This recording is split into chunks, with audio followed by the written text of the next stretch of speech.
The Chicago winter that killed Evelyn Hart's father didn't have the decency to be dramatic about it. No sudden tragedy. No opera-worthy final words. Just 3 months of watching Thomas Hart shrink inside his own clothes while creditors knocked harder each week, their voices getting meaner through the door, until one February morning he simply didn't wake up. The doctor said heart failure. Evelyn knew better.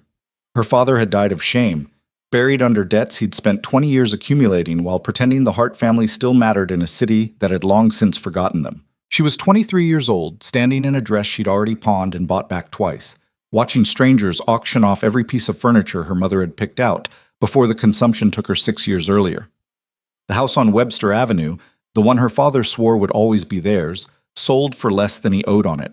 By March, Evelyn Hart owned a worn leather suitcase, $43, her father's revolver, and a piece of paper that promised her a position keeping books at a cattle ranch in Wyoming Territory. The letter had arrived 4 months earlier, shortly after she'd sent inquiries to every business advertisement she could find in the Western Territories.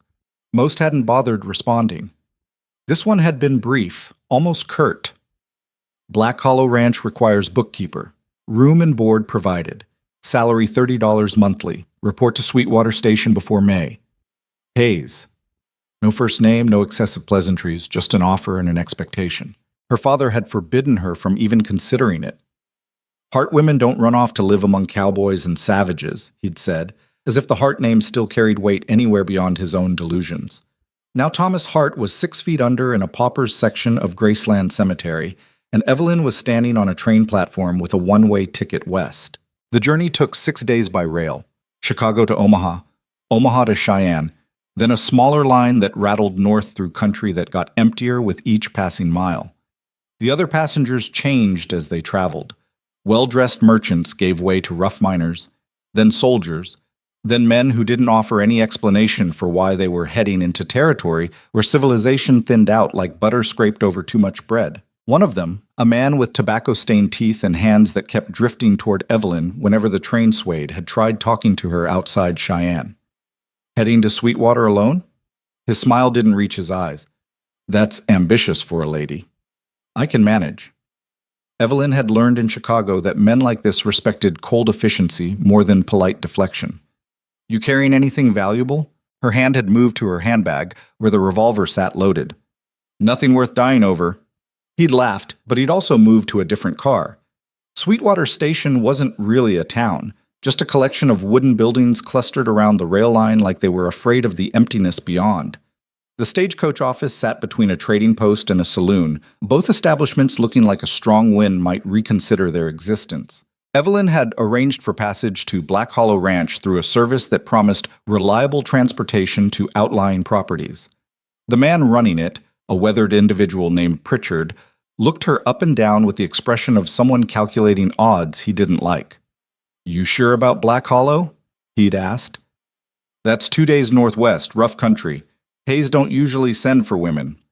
I have a letter of employment. Can I see it?" She'd shown him. He'd frowned. "This got Hayes's signature?" "It says Hayes right there." "Says the name, don't mean Coulter Hayes wrote it." Pritchard had handed it back. "Look, miss, I run an honest operation, but I can't guarantee what you're riding into. Black Hollow's the biggest ranch in the territory, and Coulter Hayes runs it like a kingdom.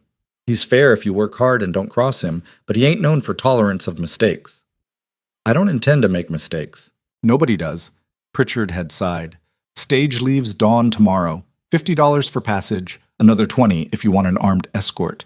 She'd counted out the money, watching her total savings diminish, and tried not to think about what would happen if the job really didn't exist. The stagecoach had been newer than she'd expected.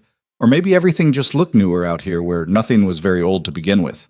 2 other passengers joined her, a traveling preacher whose constant quoting of scripture made the driver roll his eyes, and a silent man in a city suit who kept a rifle across his lap and didn't offer his name. They'd left Sweetwater as pink dawn spread across a landscape so vast and empty it made Evelyn's chest tighten with something between wonder and terror. Chicago had walls, buildings, crowds, constant proof that civilization existed. Out here, the world just stretched forever in shades of brown and gold, interrupted occasionally by rock formations that looked like ancient gods had gotten bored and wandered off mid-creation. First time in the territories? The preacher had asked. Yes. What brings you west? Work. The Lord provides opportunities in unexpected places. The man with the rifle had snorted quietly. They'd traveled all day through country that got rougher as they moved northwest. The driver, a leathery man named Foster, occasionally pointed out landmarks, a rock formation called Devil's Thumb, a creek where Shoshone had massacred a wagon train 15 years back, a valley where rustlers used to hide stolen cattle before Coulter Hayes had cleaned them out. Hayes did that himself? Evelyn had asked. Foster had grinned. Him and about 30 ranch hands, all armed like they were heading to war. Story goes, the rustlers surrendered before shots were fired. Hayes has a reputation for being reasonable right up until he ain't, and then he's the most dangerous man in Wyoming. Sounds like exaggeration. Believe what you want, miss. But out here, reputation's the only law that matters more than bullets.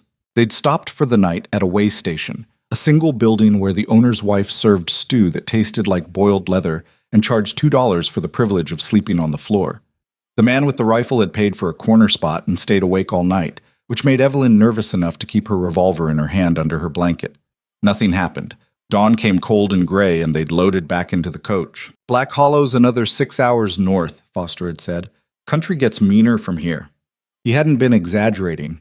The road, and Evelyn used that term generously, had climbed into foothills where pine trees clustered thick and the air smelled like sap and old snow.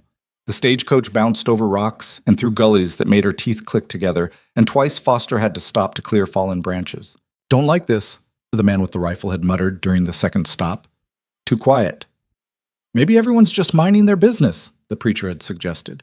Ain't nobody out here got business worth minding legal.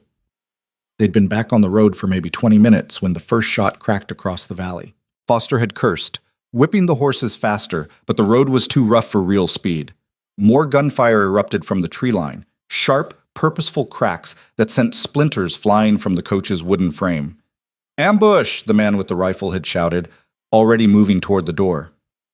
Stay inside, Foster had yelled back, but the man had kicked the door open anyway, rifle coming up. He'd gotten off 2 shots before something hit him hard enough to throw him backward into the preacher.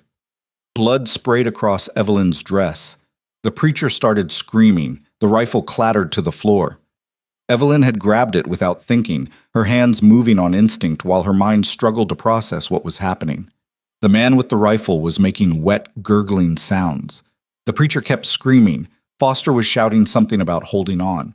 Then the coach had hit something, a rock, a hole, maybe nothing at all, and suddenly they were tilting, tipping, rolling. Evelyn's head cracked against wood. The world spun in fragments of sky and ground and blood. She hit the door, then the roof, then something else, and everything went dark at the edges. When she'd opened her eyes, the coach was on its side and Foster was gone. Just gone. His seat empty, the horse's traces cut. The preacher was pinned under the dead man with the rifle, still breathing but unconscious. Evelyn's shoulder felt wrong. Not broken, but wrenched hard enough that lifting her arm sent fire down her spine. She'd pulled herself through the shattered door, dragging the rifle with her, and that's when she'd seen them. 5 men on horses, moving down from the tree line with weapons drawn and faces covered by bandanas. One of them was laughing. "Looks like we got a survivor," he'd called. "Pretty one, too." Evelyn had run. Not heroically, not with any plan, just pure animal panic driving her into the trees while bullets whipped past, thudding into bark and kicking up dirt. The rifle was too heavy, her dress caught on everything, and her lungs burned in the thin altitude air. She'd made it maybe 200 yards before her boot caught a root and sent her sprawling behind a boulder. Blood ran down her temple from where she'd hit her head in the crash. Her shoulder screamed. The rifle was empty, she'd checked while gasping for breath, which left her father's revolver. 3 bullets, 5 men. The math wasn't encouraging.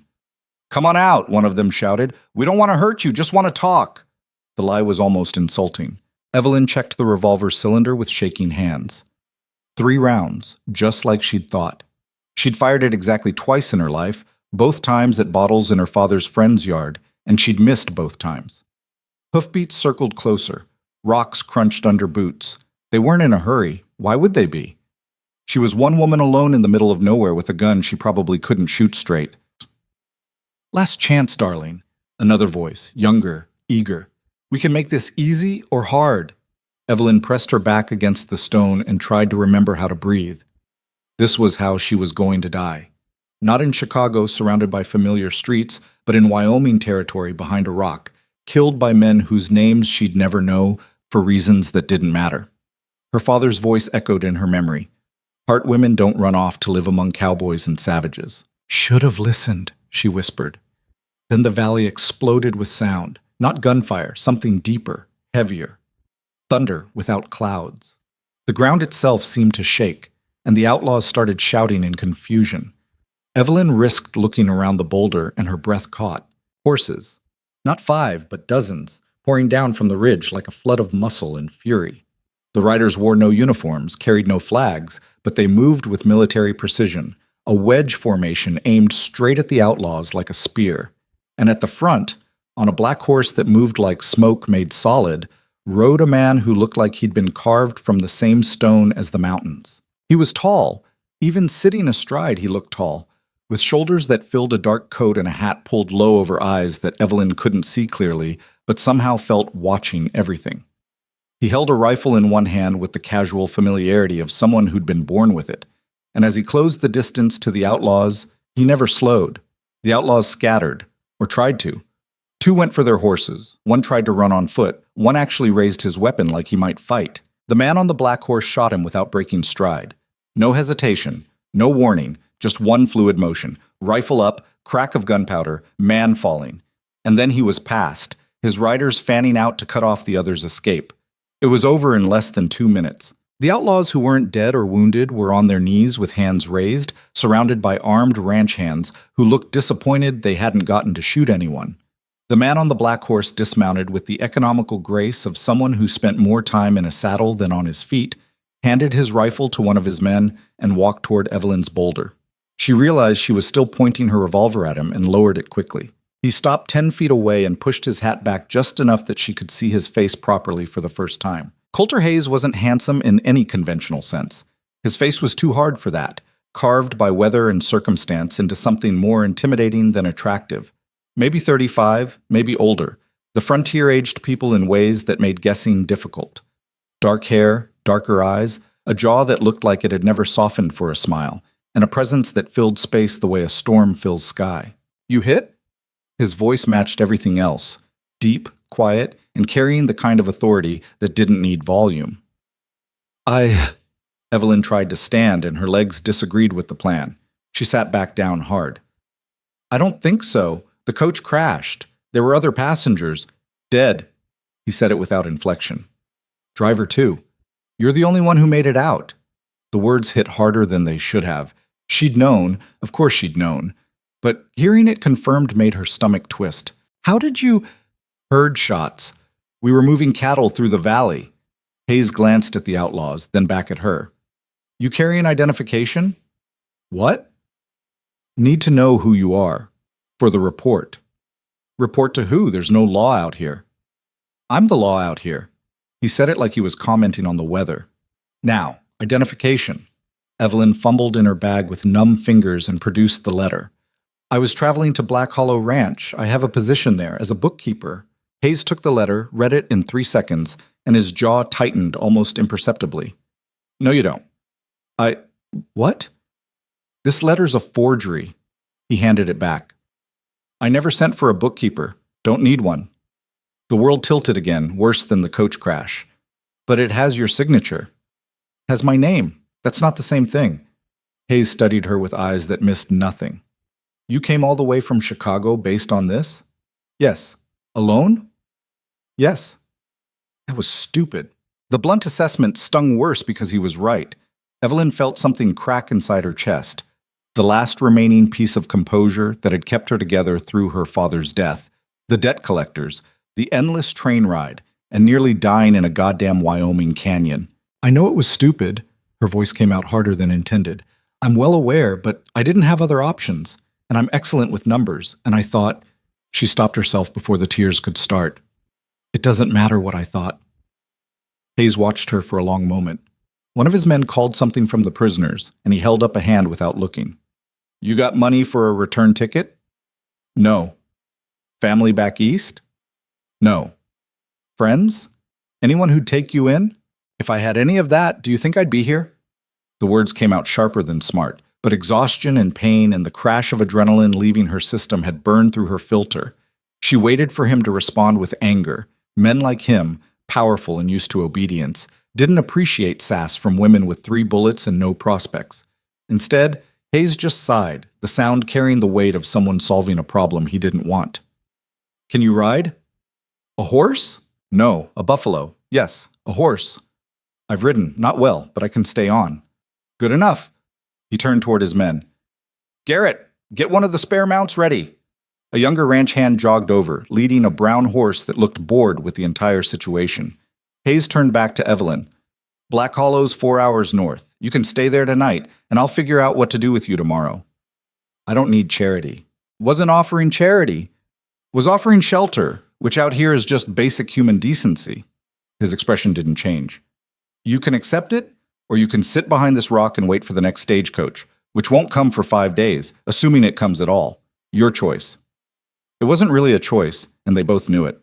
Evelyn pulled herself up using the boulder, ignoring the way her shoulder protested and her head swam.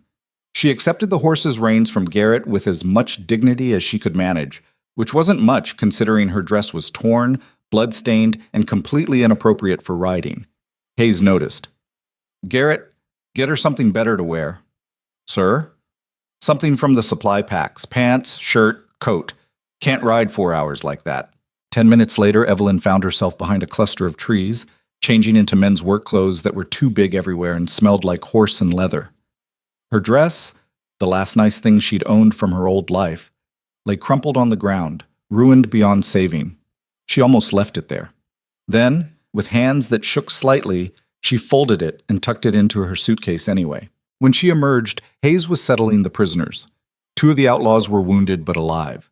The dead one was being tied across a spare horse. The rest sat with hands bound, looking murderous. What happens to them? Evelyn asked. Territorial Marshal will collect them from town. Hayes checked his rifle's load. If they're smart, they'll hang quietly. If they're not, they'll try running and save the territory the cost of a trial. You'd shoot them while running away? They just tried to kill you. Don't waste sympathy. He said it without cruelty, just flat, practical truth. And Evelyn realized she was looking at a kind of morality the frontier had shaped into something Chicago ethics classes never covered. Out here, mercy and justice apparently wore different faces. The ride to Black Hollow took longer than 4 hours because Evelyn's body had decided to inventory every injury she'd sustained. Her head throbbed. Her shoulder sent periodic jolts of pain down her arm. Her hands, soft from years of city living, started blistering within the first hour. She didn't complain. Partly from pride, mostly because Hayes clearly wasn't the type to slow down for discomfort. They moved through country that shifted from pine forest to open grassland to rolling hills dotted with cattle that scattered at their approach. The ranch hands rode in a loose formation, talking occasionally but mostly comfortable with silence. Hayes stayed at the front, his posture in the saddle so natural it looked like the horse was just an extension of his body. Around sunset, they crested a ridge, and Evelyn saw Black Hollow for the first time. It wasn't a ranch, it was a kingdom. The valley spread below like something from a painting. Endless grass turned gold by the dying light. A river cutting silver through the center, and scattered across it all, more buildings than some towns she'd passed through. The main house sat on a rise, 3 stories of timber and stone that looked like it had been built to withstand sieges. Around it clustered barns, bunkhouses, workshops, corrals full of horses, and what looked like a small store. How many people work here? Evelyn asked quietly. 140, give or take. Hayes didn't look at her. During roundup, double that. And you run all of it? Someone has to. They descended into the valley as lamps began lighting in windows. Ranch hands looked up from evening chores as Hayes rode past, their expressions a mix of respect and something else, maybe wariness. He acknowledged a few with nods but didn't stop. The main house loomed larger as they approached. Up close, it was even more impressive. Not ostentatious, but solid, built by someone who understood that frontier wealth meant security, not luxury. Hayes dismounted, and a young man immediately took his horse. He turned to help Evelyn down, and she waved him off, managing it herself despite the pain. Small victories. Cook's probably got dinner ready, Hayes said. You'll eat, then we'll figure out where to put you. I don't want to impose. Little late for that. He was already walking toward the house, clearly expecting her to follow. The interior matched the exterior, functional but well made. Wood floors that didn't creak, furniture that looked like it had been built to last generations, and everywhere the subtle marks of money that didn't need to announce itself. No fancy paintings or decorative nonsense, just quality in every beam and board. A woman in her 50s appeared from what smelled like the kitchen, wiping her hands on an apron. She took one look at Evelyn and her expression shifted to concerned efficiency. Heavens, what happened? Stagecoach ambush, Hayes said. She needs food, a bath, and somewhere to sleep. Can you handle it? Of course. The woman, Hayes didn't bother with introductions, moved to Evelyn's side. Come on, dear, let's get you cleaned up. Evelyn looked at Hayes, uncertain. What about tomorrow? Tomorrow we'll talk. He was already moving toward another room, pulling off his coat. Tonight, you eat and rest. That's an order, not a suggestion. Then he was gone, leaving Evelyn with the cook and 100 questions that would have to wait. The bath was the first genuinely good thing that had happened in days. The cook, her name was Martha, though it took 3 repetitions before Evelyn's exhausted brain held on to it, had prepared a copper tub of hot water that felt like luxury itself. Evelyn soaked until the water cooled, watching dirt and blood swirl away, trying not to think about how close she'd come to dying. Martha had set out clean clothes. More men's work pants and a shirt, both adjusted to fit better. We don't keep women's clothes here, she'd explained apologetically. Mr. Hayes doesn't exactly entertain lady guests. Does he entertain any guests? Not if he can help it. Dinner was beef stew, bread, mice, and coffee, strong enough to strip paint. Evelyn ate in a small dining room off the kitchen, alone except for Martha moving in and out with dishes. Through the walls, she could hear male voices in another room, Hayes and some of his men, discussing the ambush and what to do about the outlaws. Brennan gang remnants, someone said. Thought we'd cleaned them out last year. Obviously missed some. Hayes's voice cut through, quieter but carrying absolute authority. Double the patrols. I want eyes on every approach to the valley. Anyone you don't recognize, you bring them in for questions. The voices continued, but Evelyn's exhaustion was catching up. The food helped, but her body was demanding sleep with the insistence of someone who'd been through too much. Martha showed her to a small bedroom on the 2nd floor. It's one of the guest rooms, she explained. Not much, but the bed's comfortable, and you'll be safe here. Thank you for everything. Martha paused at the door. You're that bookkeeper he sent for, aren't you? The one from the letter? He says he never sent the letter. Martha's expression suggested she had thoughts on that but wasn't sharing them. Well, regardless, you're here now, and Mr. Hayes won't throw you out without making sure you've got somewhere to go. He's hard, but he's not cruel. She left, closing the door softly, and Evelyn collapsed onto the bed fully clothed. Her last thought before sleep claimed her was that somewhere in Chicago, her father's ghost was probably shaking his head at the mess she'd made of everything. She dreamed of gunfire and falling and hands reaching for her through smoke, and woke with a gasp to find morning sun streaming through unfamiliar windows. For a disorienting moment, she couldn't remember where she was. Then it all came back. The ambush, Hayes, Black Hollow, and she sat up too quickly, making her head spin. Someone had left fresh clothes folded on a chair. More practical workwear, along with boots that looked like they might actually fit. Evelyn dressed slowly, her body cataloging yesterday's injuries with each movement, and made her way downstairs following the smell of coffee. The kitchen was busy with breakfast prep. Martha looked up and smiled. You're awake. Good. Eat something, then Mr. Hayes wants to see you in his office. His office? East wing, 1st floor. Can't miss it. It's the only room with more papers than furniture. Evelyn ate quickly. Eggs, bacon, more of that brutal coffee, and found the office exactly where Martha had described. The door was open, and Hayes sat behind a desk covered in ledgers, letters, and maps, writing something with intense concentration. She knocked on the doorframe. He looked up, set down his pen, and gestured to a chair. Sit. She sat. Hayes leaned back, studying her with that same unreadable expression from yesterday. In daylight, she could see him more clearly. The lines around his eyes from squinting at distances, the scar running just above his left eyebrow, the way he held himself with the coiled readiness of someone always expecting trouble. How much bookkeeping experience do you have? He asked. 4 years keeping accounts for my father's import business. What kind of imports? Textiles mostly, some furniture. He had connections with manufacturers. Had? He died 3 months ago. The business was already failing. Creditors took everything. Hayes nodded like this confirmed something. And you came west because I had no other options. Evelyn met his gaze directly. No family, no friends wealthy enough to help, and Chicago doesn't have much use for women who can balance books but don't have connections or dowries. The frontier seemed like the only place that might not care about those things. The frontier doesn't care about much except whether you can work. He tapped a finger on his desk. Here's the situation.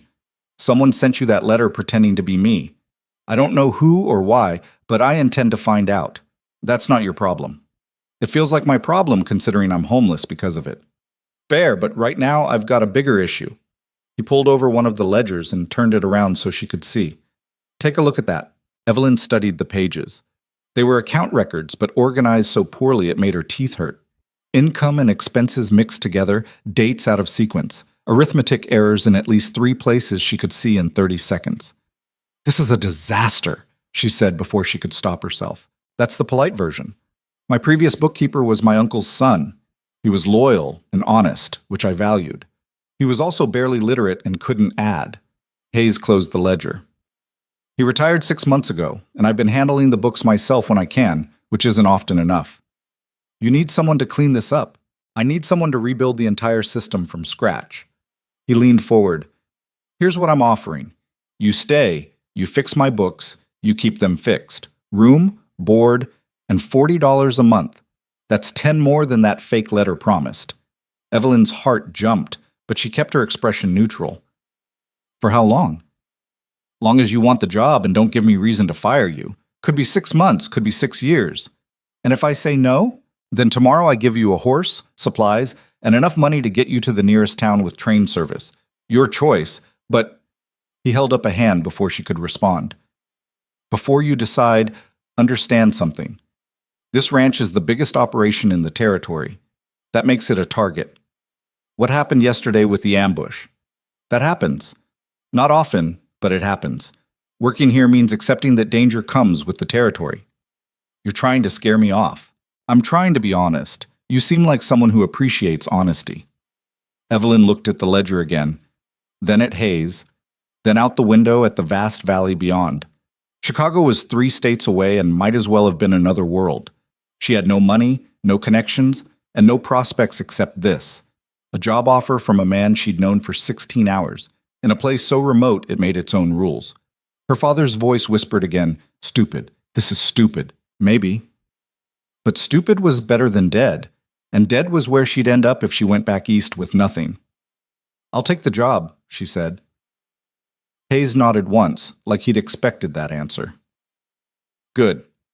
Martha will show you to a permanent room. You start tomorrow. First priority is sorting out last quarter's accounts.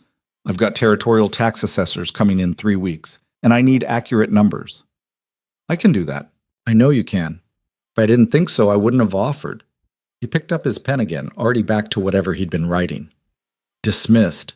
Evelyn stood, turned to leave, then paused at the door. "Mr. Hayes?" "Yeah?" "Thank you for yesterday and today." He didn't look up from his writing. "Don't thank me yet. You haven't seen how much work you're in for." But there was something in his voice, not quite warmth, but not entirely cold either, that made Evelyn think maybe, just maybe, she'd stumbled into something that might actually work. She left the office and found Martha waiting in the hall with a knowing smile. "Well?" "I have a job. Thought you might." Martha started walking, gesturing for Evelyn to follow. "Come on, let me show you around properly. You're part of Black Hollow now, which means you'd better learn how things work before you accidentally insult someone important." As they walked through the ranch, Martha talked, and Evelyn listened, absorbing information like her life depended on it, which it probably did. Black Hollow Ranch, she learned, wasn't just the biggest in the territory. It was the biggest by a margin that made other ranchers look like they were playing at farming.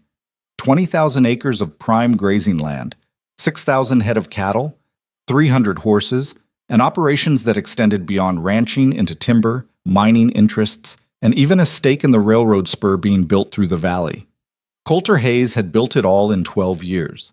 "He came here with nothing," Martha explained as they passed a barn where men were shoeing horses. "Well, not nothing. He had money from somewhere back east, but nobody talks about that. Bought the land cheap because it was considered too remote and dangerous. Spent the first 5 years just surviving, fighting off rustlers and competing ranchers who thought they could push him out. Then something shifted. He got harder, smarter, more ruthless, and the ranch grew. What shifted? Martha's expression flickered. Personal tragedy. Don't ask him about it. He won't answer, and you'll just make him angry. They continued the tour. Evelyn met the foreman, a grizzled man named Cooper who looked her up and down and grunted something that might have been approval. She met the head wrangler, 2 assistant cooks, a blacksmith with forearms like tree trunks, and at least a dozen ranch hands whose names blurred together. Everyone was polite. Everyone was also clearly reserving judgment. "They don't know what to make of you yet," Martha said quietly as they walked back toward the main house. "Women don't usually work here, except for me and the laundry girls. You'll have to prove yourself." "I'm good at proving myself." "Then you'll do fine." Martha paused at the kitchen door. "One more thing. Mr. Hayes values 3 things above all else: competence, loyalty, and honesty. You give him those, he'll protect you against anything, but cross him on any of them, and he'll throw you out so fast you'll bounce." That night, lying in her new permanent room, slightly larger than the guest room, with a window overlooking the eastern pastures, Evelyn stared at the ceiling and tried to process everything. 24 hours ago, she'd been bleeding behind a rock, certain she was going to die. Now she had a job, a roof, and a salary that was more than her father had paid her for years of work, all because a man she barely knew had decided she was worth taking a chance on. Or maybe he just needed a bookkeeper badly enough to overlook the complications of hiring a woman who'd arrived under false pretenses covered in blood. Either way, she was here now. And Evelyn Hart had never been very good at backing down once she'd committed to something, even when, especially when, it was probably a terrible idea. She fell asleep with numbers running through her head, already planning how to rebuild Hayes's disaster of an accounting system, and didn't dream at all. The ledgers were worse than Evelyn had thought. She discovered this 3 days into the job, sitting in a cramped office off the main study that smelled like old paper and mouse droppings. What Hayes had shown her during their first meeting was just the surface. Beneath that were months, years actually, of creative bookkeeping that bordered on fiction. "This doesn't make sense," she muttered, comparing 2 different ledgers that supposedly tracked the same cattle sale. One showed 300 head sold to a buyer in Cheyenne for $42 each. The other showed 280 head at $38 each. "Which one is real?" "Neither, probably," said a voice from the doorway. Evelyn looked up to find Cooper, the foreman, leaning against the frame with his arms crossed. He was somewhere past 50, with a face that looked like it had been assembled from spare leather and barbed wire. "Excuse me?" "Hayes's cousin, the previous bookkeeper, had a drinking problem," Cooper explained. "When he was sober, the numbers were close to accurate. When he wasn't, he just made things up that sounded reasonable." "That's not bookkeeping. That's creative writing." "Won't argue with you there." Cooper stepped into the office. "Hayes wanted me to check if you needed anything. Supplies, clarification, whatever." "I need a miracle. Or a time machine so I can go back and strangle whoever thought this system was acceptable." Evelyn rubbed her temples. "The tax assessors are coming in 2.5 weeks, and I can't give them numbers I don't trust." "Can you fix it?" "I can rebuild it from source documents if I can find them. Bills of sale, receipts, purchase orders. But that'll take time I'm not sure we have." Cooper considered this. "Hayes keeps everything. There's 3 file cabinets in the storage room behind the study, plus boxes in the barn loft. Everything going back at least 5 years. That's actually helpful. Don't get too excited. It's not organized." "Of course it isn't." Evelyn stood, her back protesting from hours hunched over the desk. "Show me." The storage room was exactly as disorganized as Cooper had warned. File cabinets stuffed so full the drawers barely closed, boxes stacked haphazardly, loose papers shoved into corners. It looked like someone had declared war on the concept of order and won decisively. "Who was in charge of filing?" Evelyn asked. "The cousin," when he remembered. "I'm beginning to understand why Hayes looks perpetually annoyed." Cooper almost smiled. "That's just his face. But yeah, this mess doesn't help." They spent the next hour pulling out boxes and sorting through the worst of it. Cooper proved surprisingly useful. He'd been with Hayes since the beginning and remembered most major transactions, which helped Evelyn separate important documents from outdated feed bills and random correspondence. "This sale here?" Cooper said, pointing to a crumpled receipt. "That was the big one to the military contractor, 1,500 head. Hayes negotiated for weeks to get that price." Evelyn made a note. The ledger shows it as 1,200 head. Then the ledger's wrong. I was there when we counted them onto the trains. By the time Martha called them for lunch, Evelyn had assembled enough source documents to start rebuilding at least the last 6 months of accounts. It was progress, but barely. Hayes appeared at dinner that evening, the first time she'd seen him in 3 days. He'd been out on the range dealing with some issue involving broken fences and possibly rustlers, according to the ranch hand gossip Evelyn had overheard. "Cooper says you're drowning in paperwork," Hayes said without preamble, loading his plate with steak and potatoes. They were eating in the main dining room, a space large enough to seat 20, but currently occupied by just Evelyn, Hayes, Cooper, and a ranch hand named Thomas, who served as Hayes' second-in-command. Martha had insisted on the formality, though Evelyn suspected it was really just because the kitchen table wasn't big enough. "I'm making progress," Evelyn said carefully. "But your cousin's record-keeping was creative. That's diplomatic. I'm trying to be professional. Don't bother on my account. He was a drunk and a terrible bookkeeper. I only kept him because my uncle asked me to, and I owed my uncle." Hayes cut into his steak with more force than necessary. "But he's gone now, and I need accurate numbers. Can you deliver them?" "Yes, but not in 2.5 weeks unless you want me to guess on about 40% of the transactions." "I don't pay you to guess." "Then I need more time." Hayes chewed, thinking. "The assessors can be delayed. I'll send word we had a personnel change and need to reschedule. That buy you enough time? Give me 6 weeks and I'll have everything reconciled and organized. 4 weeks. 5 and I'll build you a new system that won't fall apart the next time someone incompetent touches it." Hayes almost smiled. Almost. 5 weeks? Done. Across the table, Cooper and Thomas exchanged glances. Evelyn got the sense she'd just passed some kind of test she hadn't known she was taking. The work consumed her. Evelyn fell into a routine. Wake before dawn, breakfast in the kitchen with Martha. Then 12 hours in the office wrestling with numbers and source documents. She emerged only for meals and the occasional walk to clear her head when the arithmetic started blurring together. The ranch hands largely ignored her, which was fine. A few made comments, nothing aggressive, just the casual dismissiveness of men unused to women in professional roles. But Cooper shut that down fast. "She's fixing the mess that nearly got us audited into bankruptcy last year." He'd snapped at one hand who'd made a joke about Hayes hiring a secretary.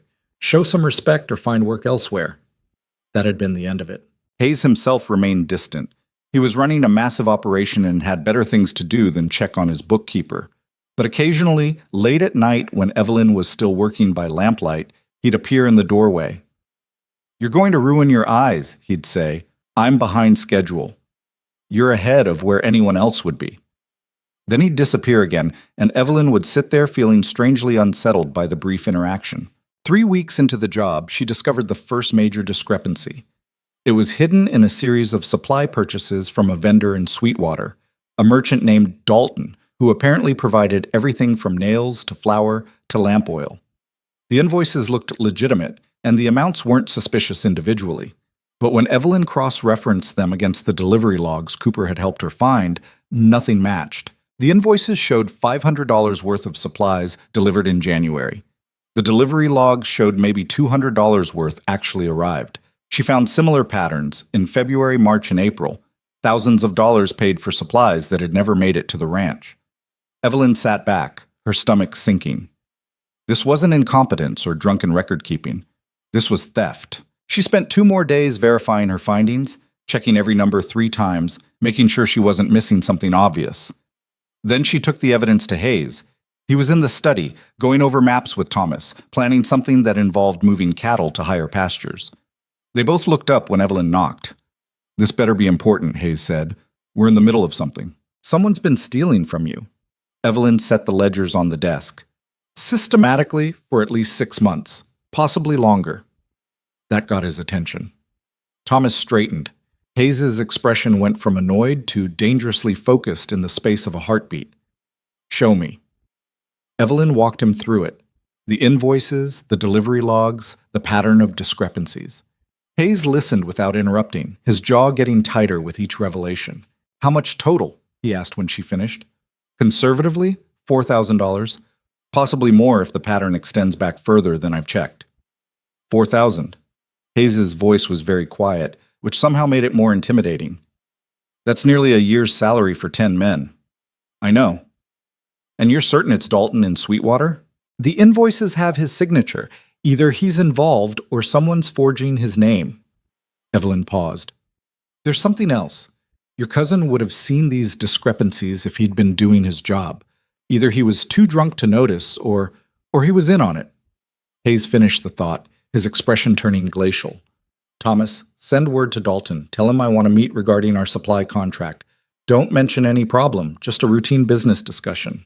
You want me to bring him here? No, I'll go to town. Less chance of him running if he doesn't know I'm suspicious. Hayes looked at Evelyn. Good work. This would have bled us dry over time. That was probably the plan. Small enough amounts to avoid immediate notice, large enough to add up. Smart. Which means whoever's behind it isn't stupid. Hayes rolled up the maps. I'll handle this. You keep working on the books. I'd like to come with you. Both men stared at her. Hayes recovered first. Why? Because I found the theft, and I know the numbers. If Dalton tries to dispute the evidence or claim records are wrong, I can counter him immediately. This isn't a debate, Miss Hart. This is potentially dangerous. If Dalton's stealing $4,000, he's not going to confess politely. I understand that, but I'm still asking to come. Hayes studied her for a long moment. You know how to use that revolver you carried when you arrived? I know which end the bullets come out of. That's not an answer. I can shoot. I'm not good, but I can shoot. Good enough. Hayes looked at Thomas. Arrange it for tomorrow. We leave after breakfast. Thomas nodded and left, still looking confused about why they were bringing the bookkeeper to what might become a confrontation. Evelyn returned to her office, adrenaline still singing through her veins. She'd just volunteered to ride into potential danger with a man she barely knew, over money that wasn't even hers. Her father's ghost was probably having fits, but something about the theft made it personal. She'd spent 3 weeks rebuilding Hayes's accounts, finding order in chaos, and discovering that someone had been undermining all of it felt like a direct attack on her work. That night, she couldn't sleep. Eventually, she gave up and went downstairs for water, only to find Hayes in the study, reading through the evidence she'd compiled by lamplight. Can't sleep either? She asked from the doorway. Sleep's overrated. He didn't look up. You did solid work here. Most bookkeepers would have missed this pattern. Most bookkeepers aren't trying to rebuild a system from nothing.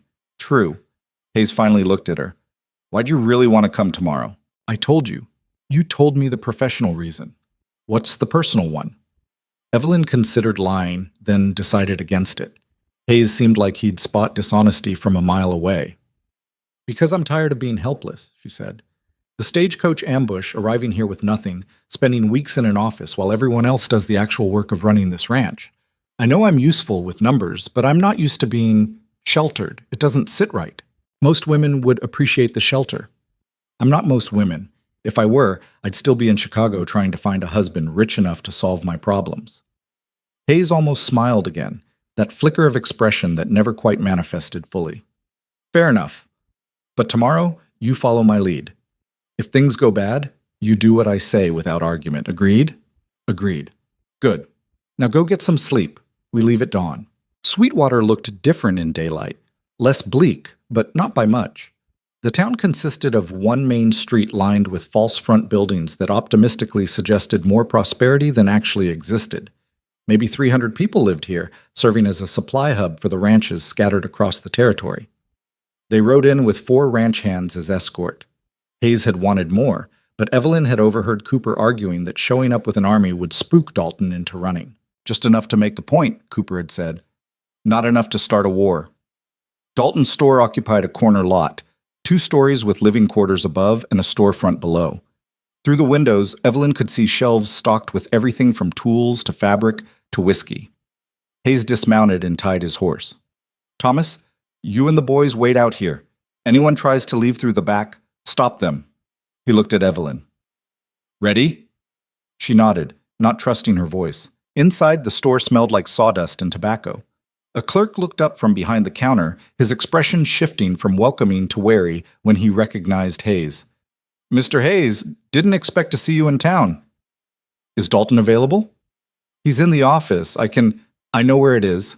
Hayes walked past the counter without waiting for permission. Evelyn followed, acutely aware of the revolver's weight at her hip. The office was cramped, dominated by a desk covered in papers and a man who looked up with a smile that didn't reach his eyes.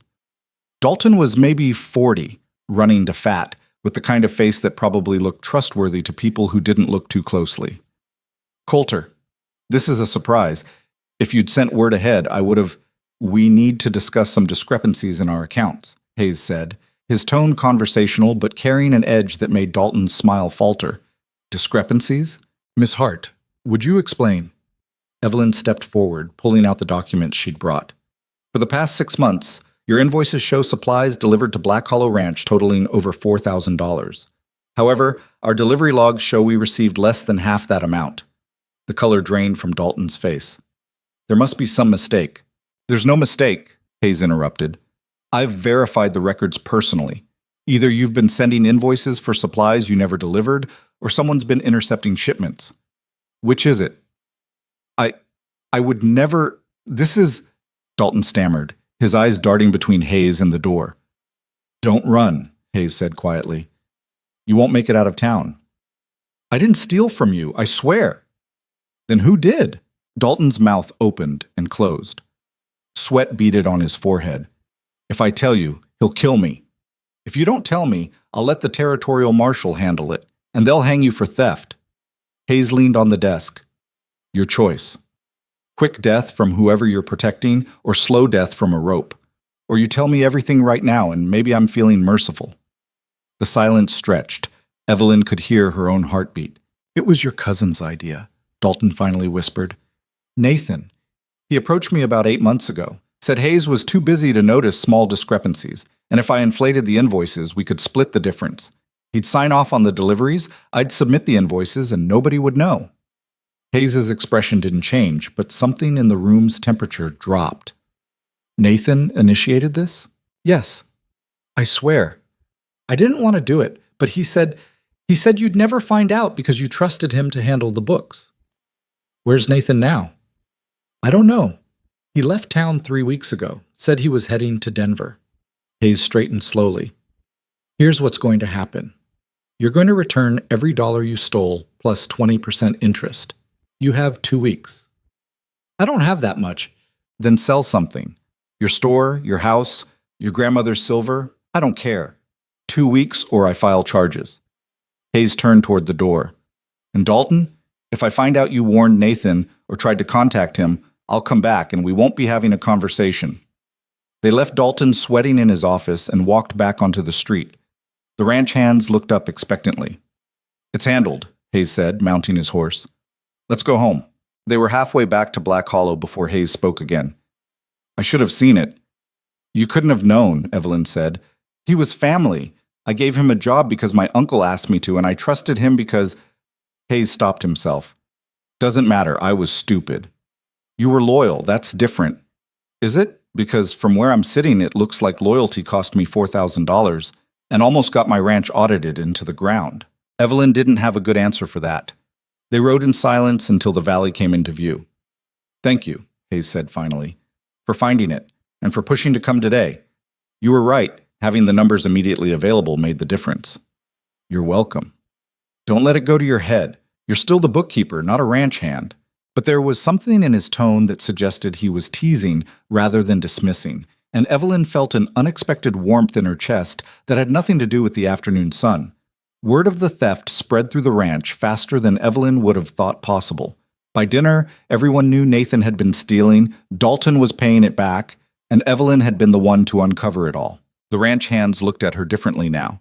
Not with acceptance, she hadn't earned that yet, but with a grudging respect that felt like progress. That took nerve, one of them said as she passed the bunkhouse. Riding into town with the boss to confront a thief. I just wanted to make sure the numbers were clear. Sure. Numbers. He grinned. Keep telling yourself that. Cooper found her after dinner, carrying a cup of coffee. Heard you did well in town. I stood there and recited figures.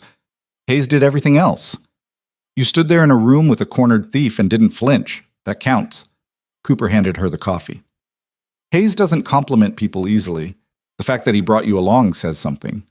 Says he needed someone who knew the accounts. Says he trusted you not to panic if things went bad. Cooper studied her. You're fitting in better than I expected. Is that a compliment? Close as you'll get from me. Don't waste it. He walked off, leaving Evelyn with the coffee and a strange sense of accomplishment that felt disproportionate to what she'd actually done. That night, she worked late again, rebuilding the accounts now that she knew where the gaps had come from. It was satisfying work, taking broken pieces and making them whole, finding truth in numbers that didn't lie if you knew how to read them. "You're still here." Hayes's voice didn't startle her this time. She'd started recognizing his footsteps. "Almost done with April's reconciliation," she said without looking up. "Once I finish this, I'm only 2 months behind schedule." "That's ahead of schedule, considering you're also rebuilding everything from scratch." Hayes stepped into the office. "I'm calling the territorial assessors tomorrow, telling them we're ready whenever they want to come." Evelyn looked up. "I still have 3 weeks of work left. You have enough for them to see we're legitimate and organized. That's all that matters." He paused. "I'm also increasing your salary to $50 a month." "You don't have to do that. I'm not doing it out of charity. You've already saved me more than the increase will cost, and you've built a system that'll keep saving me money." Hayes leaned against the doorframe. "You've earned it." "Thank you." "Stop thanking me. You did the work." He shifted, looking uncharacteristically uncertain. "There's something else. The town's having a founders celebration next month. Whole territory shows up, ranchers, merchants, families. It's political theater mostly, but attendance is expected." "Okay. I need to go, and I need to bring someone." "Oh." Evelyn felt her stomach flip oddly. "You want me to help you find someone appropriate?" "No, I'm asking if you'll come with me." The office was very quiet suddenly. Evelyn set down her pen. "As your bookkeeper." "As my guest." Hayes met her eyes directly. "People are already talking, you living at the ranch, riding into town with me. If I show up alone to the celebration, the gossip gets worse. If I show up with you, at least I'm controlling the narrative." "That's very pragmatic." "I'm a pragmatic man. And if I say no, then I go alone and deal with the gossip. Your choice." Evelyn considered. Part of her, the part that sounded like her father, screamed that this was dangerous territory. Attending a social event as Hayes's guest would cement her reputation as something more than just an employee, true or not. But another part of her, the part that had come west with nothing and survived an ambush and rebuilt a ranch's accounts from chaos, didn't particularly care what people thought. "I'll go," she said, "but I'll need something to wear. I can't show up in work pants." "Tell Martha what you need. She'll arrange it." Hayes straightened. "The celebration's in 3 weeks. That gives you time to finish the books and not look exhausted."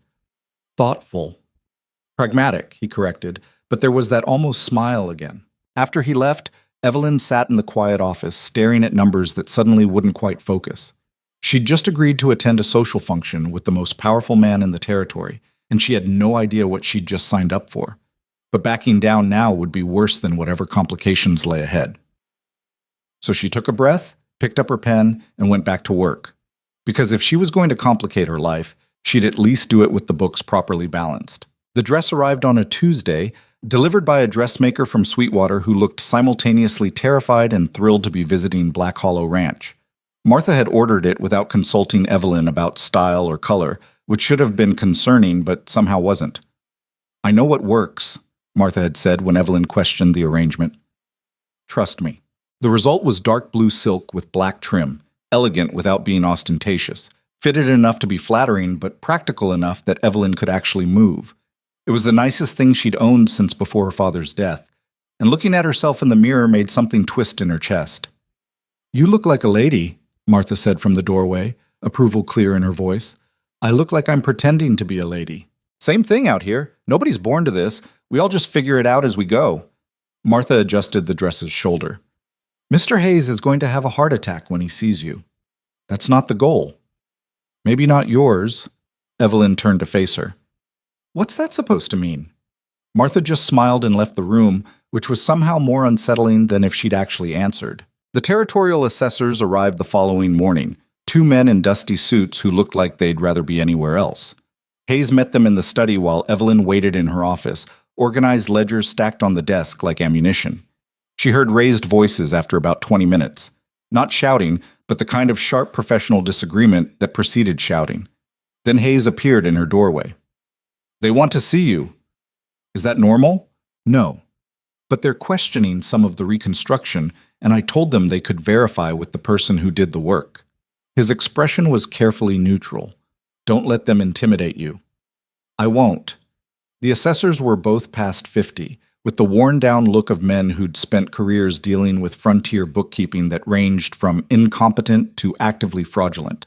The taller one, Garrison, studied Evelyn with undisguised skepticism. "You're the bookkeeper?" He made it sound like an accusation. "I am. And you rebuilt these accounts from scratch in," he checked his notes, "5 weeks? 6, actually. Mr. Hayes was generous with the deadline." "Generous." Garrison exchanged a glance with his colleague. "Miss Hart, we've been auditing ranches in this territory for 15 years. In that time, we've seen every kind of creative accounting imaginable.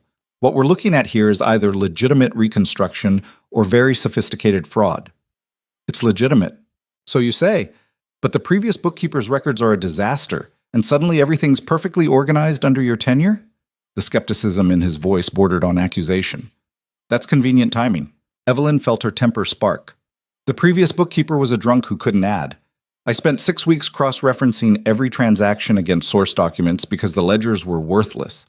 If you're suggesting I somehow fabricated thousands of pages of receipts, invoices, and delivery logs, I'd love to hear your theory on when I found the time." "Miss Hart," Hayes started, but she was already moving to the file cabinets. "Here." She pulled out a box of receipts. "Every cattle sale from January through March, organized by date and buyer. Here's the corresponding bank deposits. Here's the invoices for supplies cross-referenced against delivery logs signed by ranch hands who can verify what actually arrived. And here," she dropped the ledger on the desk hard enough to make both assessors flinch, "is where the previous bookkeeper recorded a sale of 300 cattle that actually never happened because he was too drunk to remember he'd already recorded it 2 weeks earlier." The room was very quiet. Garrison picked up the ledger and flipped through it. His colleague was already examining the receipts. After a long moment, Garrison looked up. "These source documents are legitimate?" "Every single one. You're welcome to verify them against bank records, bills of sale, anything you want." More silence. Then Garrison set down the ledger and actually smiled. Barely, but it counted. "Miss Hart, in 15 years, I've never seen reconstruction work this thorough. If you ever want to work for the territorial government, I can make an introduction. I'm happy where I am." "I can see why." He looked at Hayes. "Your books are in order, Mr. Hayes. Better than in order, actually. You're one of maybe 3 operations in the territory I can say that about." After they left, Hayes leaned against the desk and looked at Evelyn with an expression she couldn't quite read. "What?" she asked. "You just browbeat 2 territorial assessors into submission." "They were questioning my work." "Most people would have been intimidated." "I'm not most people." Evelyn started reorganizing the papers the assessors had shuffled. "Besides, the numbers don't lie. Either they trust math or they don't. Remind me never to get on your bad side." "You're my employer. You're always potentially on my bad side." Hayes actually laughed, a short surprise sound that made him look younger. "Fair enough." The town's founder's celebration approached faster than Evelyn wanted. She finished the book reconstruction with 3 days to spare and immediately started implementing the new system she'd designed, one that was actually sustainable and didn't rely on whoever was keeping the books being sober and competent. Cooper found her testing the new ledger format and shook his head. "You know you're technically done, right? You could take a day off." "I don't know what I'd do with a day off." "Sleep, read, literally anything that isn't staring at numbers." "I like numbers. They make sense." "That's depressing." Cooper pulled up a chair. "Can I ask you something?" "That depends on the question." "Why'd you really come west? And don't give me the line about having no options. Someone with your skills could have found work in Chicago." Evelyn set down her pen. "You want the truth?" "Generally, yes." I was suffocating. The words came out before she could reconsider them. "My father spent his entire life pretending we were more important than we were, and I spent my entire life playing along. When he died and the illusion collapsed, I realized I'd never actually made a single real decision. Everything was about maintaining appearances for people who didn't care if we lived or died." "So you came to Wyoming." "So I came to Wyoming, where nobody knows me, nobody cares about appearances, and if I fail, at least I'll fail on my own terms." She smiled without humor. "Turns out the frontier is exactly as advertised. Dangerous, uncomfortable, and completely indifferent to your existence. I love it." Cooper studied her for a moment. "You're going to do fine here." "That's the second time you've said something almost nice to me. Should I be worried?" Probably. I don't hand out compliments to people who won't last. He stood. Get some rest before the celebration. Hayes is going to parade you around like a prize, and you should at least look alive for it. He's not parading me anywhere. Keep telling yourself that. The morning of the celebration, Evelyn woke to find the entire ranch in organized chaos. Apparently half the hands were going into town, which meant the other half were doubling up on chores, which meant everyone was stressed and short-tempered. She stayed out of the way and worked on filing, trying not to think about the evening ahead. At 4, Martha appeared in her doorway. Time to get ready. It's 4 hours until we leave. And you need all 4, trust me. What followed was an experience Evelyn hadn't anticipated and wasn't sure she enjoyed. Martha had recruited 2 of the laundry girls to help, and together they attacked Evelyn's appearance with military efficiency. Hair washed and styled, skin scrubbed, nails trimmed and cleaned, and that was before they even approached the dress. I can dress myself, Evelyn protested. Not in this you can't. It's got stays. I hate stays. Everyone hates stays, that's not the point. By the time they finished, Evelyn looked in the mirror and barely recognized herself. The dress fit perfectly, the stays making her posture straighter than it had been in months. Her hair was pulled back in a style that was elegant without being fussy. She looked like she belonged at a social event with the territory's wealthy elite. She also looked completely terrified, but hopefully that was less obvious. Stop fidgeting, Martha ordered. You look beautiful. I look like I'm about to be sick. Also true, but beautifully sick.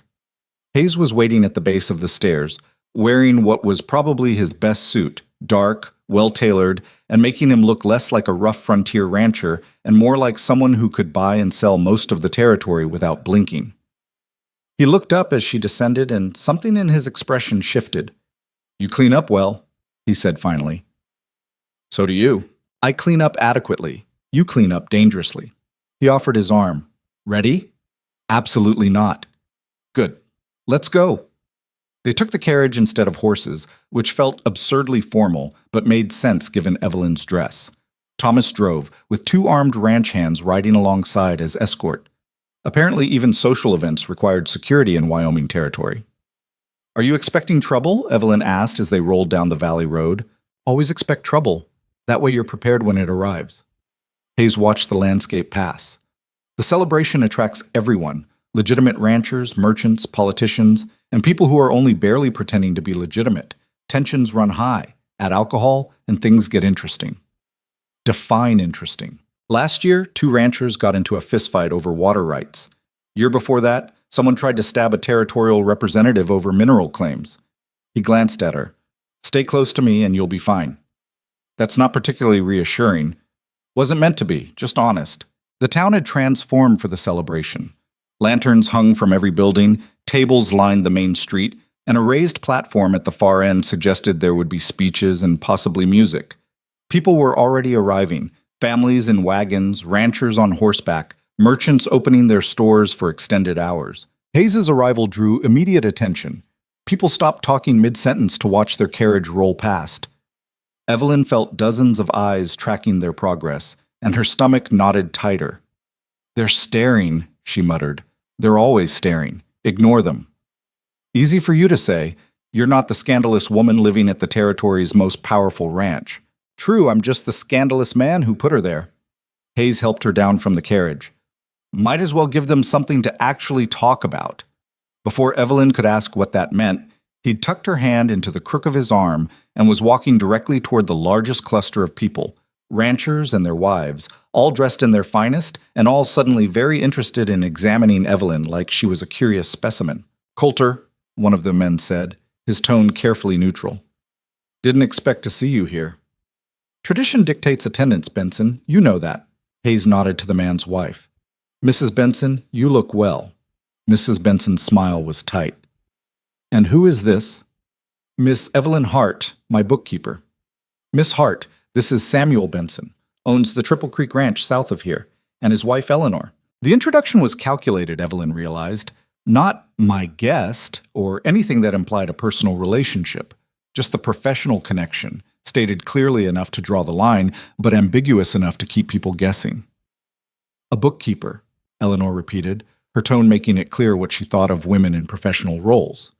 How progressive. How necessary. Evelyn corrected pleasantly. Mr. Hayes's accounts were in significant disarray. Someone had to fix them, I'm sure. Eleanor's eyes flicked to Hayes. Still, unusual to bring an employee to a social function. Miss Hart has proven invaluable to ranch operations. Seemed appropriate to include her in territorial events. Hayes's tone was mild but carried an edge that suggested the conversation was over. If you'll excuse us. They moved through the crowd, repeating similar interactions with a dozen other ranchers and their families. Each introduction followed the same pattern. Initial surprise, thinly veiled judgment, Hayes stating the facts without elaboration, and then moving on before anyone could press too hard. You're enjoying this, Evelyn murmured after the 7th introduction. Watching people struggle to figure out how to react? Absolutely. You're terrible. I'm efficient. There's a difference. They'd made it halfway down the street when a man stepped directly into their path. He was younger than Hayes, maybe 30, with the kind of polished appearance that suggested money and city origins. His smile was friendly, but his eyes were calculating. Hayes, good to see you out among the common folk. Hayes's expression didn't change, but Evelyn felt his arm tense under her hand. Brennan. And who's this lovely creature? Not your wife, I'd wager. You're not the marrying type. Miss Evelyn Hart, Evelyn said before Hayes could respond. And you are? Marcus Brennan. My family owns several mining interests in the territory, plus the second largest ranch after Black Hollow. His eyes traveled over her in a way that made her skin crawl. What's a woman like you doing with a man like Hayes? Working. Revolutionary concept, I know. Brennan laughed. I like her. She's got spirit. He looked at Hayes. If you ever tire of frontier living, Miss Hart, my operation could use someone with your skills. I pay better, and the accommodations are far more comfortable. I'm satisfied where I am. For now. Brennan's smile widened. But the frontier teaches us that loyalties are negotiable. Remember that. He walked away before Hayes could respond, disappearing into the crowd. Who was that? Evelyn asked. Trouble. Hayes's jaw was tight. Marcus Brennan's father, Jacob, ran the Brennan gang 20 years ago. Rustlers, thieves, occasional murderers. The territorial government finally cleaned them out. But Marcus survived by distancing himself and building legitimate businesses. Or businesses that look legitimate. You don't trust him. I don't trust anyone who smiles that much. Means they're hiding something. They continued through the celebration, Hayes making the necessary political appearances while Evelyn played her role as the mysterious bookkeeper. The gossip was relentless. She could hear whispers following them, speculation about their relationship ranging from scandalous affair to calculated business arrangement. Around sunset, the speeches started. A territorial representative droned on about progress and civilization for 20 minutes before yielding the platform to a local minister who wanted to discuss moral values, which given the crowd seemed optimistic at best. Evelyn was contemplating how to gracefully escape when someone touched her arm. She turned to find a man about her age, dressed well but not ostentatiously, with an open, friendly face that seemed genuinely kind. Miss Hart? I'm Daniel Pritchard. My father runs the stagecoach office in Sweetwater. I remember. He arranged my passage to Black Hollow.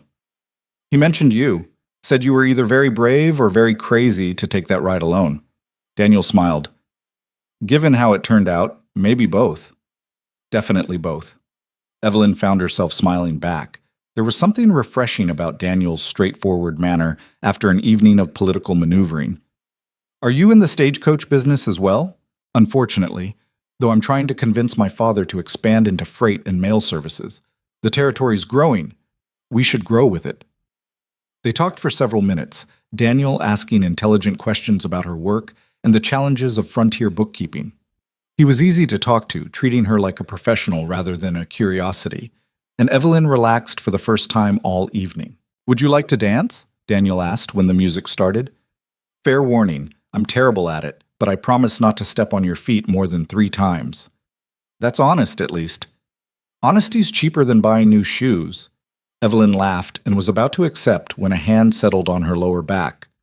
Miss Hart's already committed this dance, Hayes said, his tone pleasant but carrying an undercurrent that made Daniel take a step back. Of course. My apologies, Mr. Hayes. Daniel nodded politely and retreated into the crowd. Evelyn turned to face Hayes. I hadn't committed anything. You have now. He guided her toward the makeshift dance floor without waiting for agreement. Unless you actually want to dance with Pritchard's son. He seemed nice. He is nice. Exactly the kind of nice that makes him wrong for you. That's not your decision. Hayes pulled her into the proper dance position, closer than strictly necessary, his hand firm on her waist. You're right.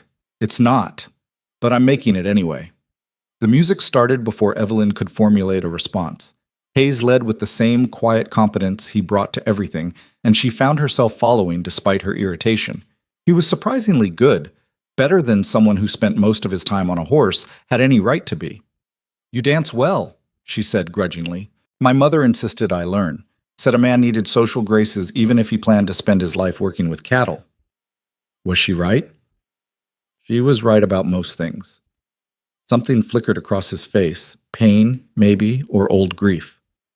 She died when I was 20, never got to see Black Hollow. It was the most personal thing he'd ever shared, and Evelyn wasn't sure what to do with it. I'm sorry. Don't be, it was a long time ago. Hayes turned them smoothly through the other dancers. Your father, you never talk about him much. There's not much to say. He was charming and useless and spent my entire childhood pretending we were important. When he died, I felt relieved, which makes me a terrible daughter. Makes you honest. That's worth more than false grief.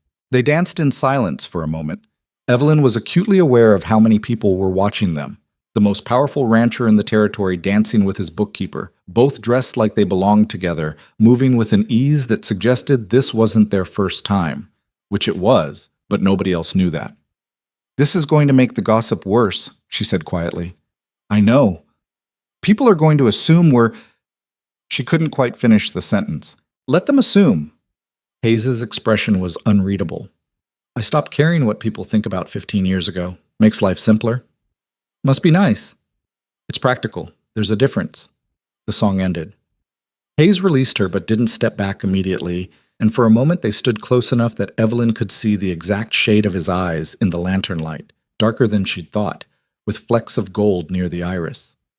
Then someone called Hayes's name, and the moment broke. The rest of the evening passed in a blur of introductions, political conversations, and carefully navigating the social minefield of frontier high society.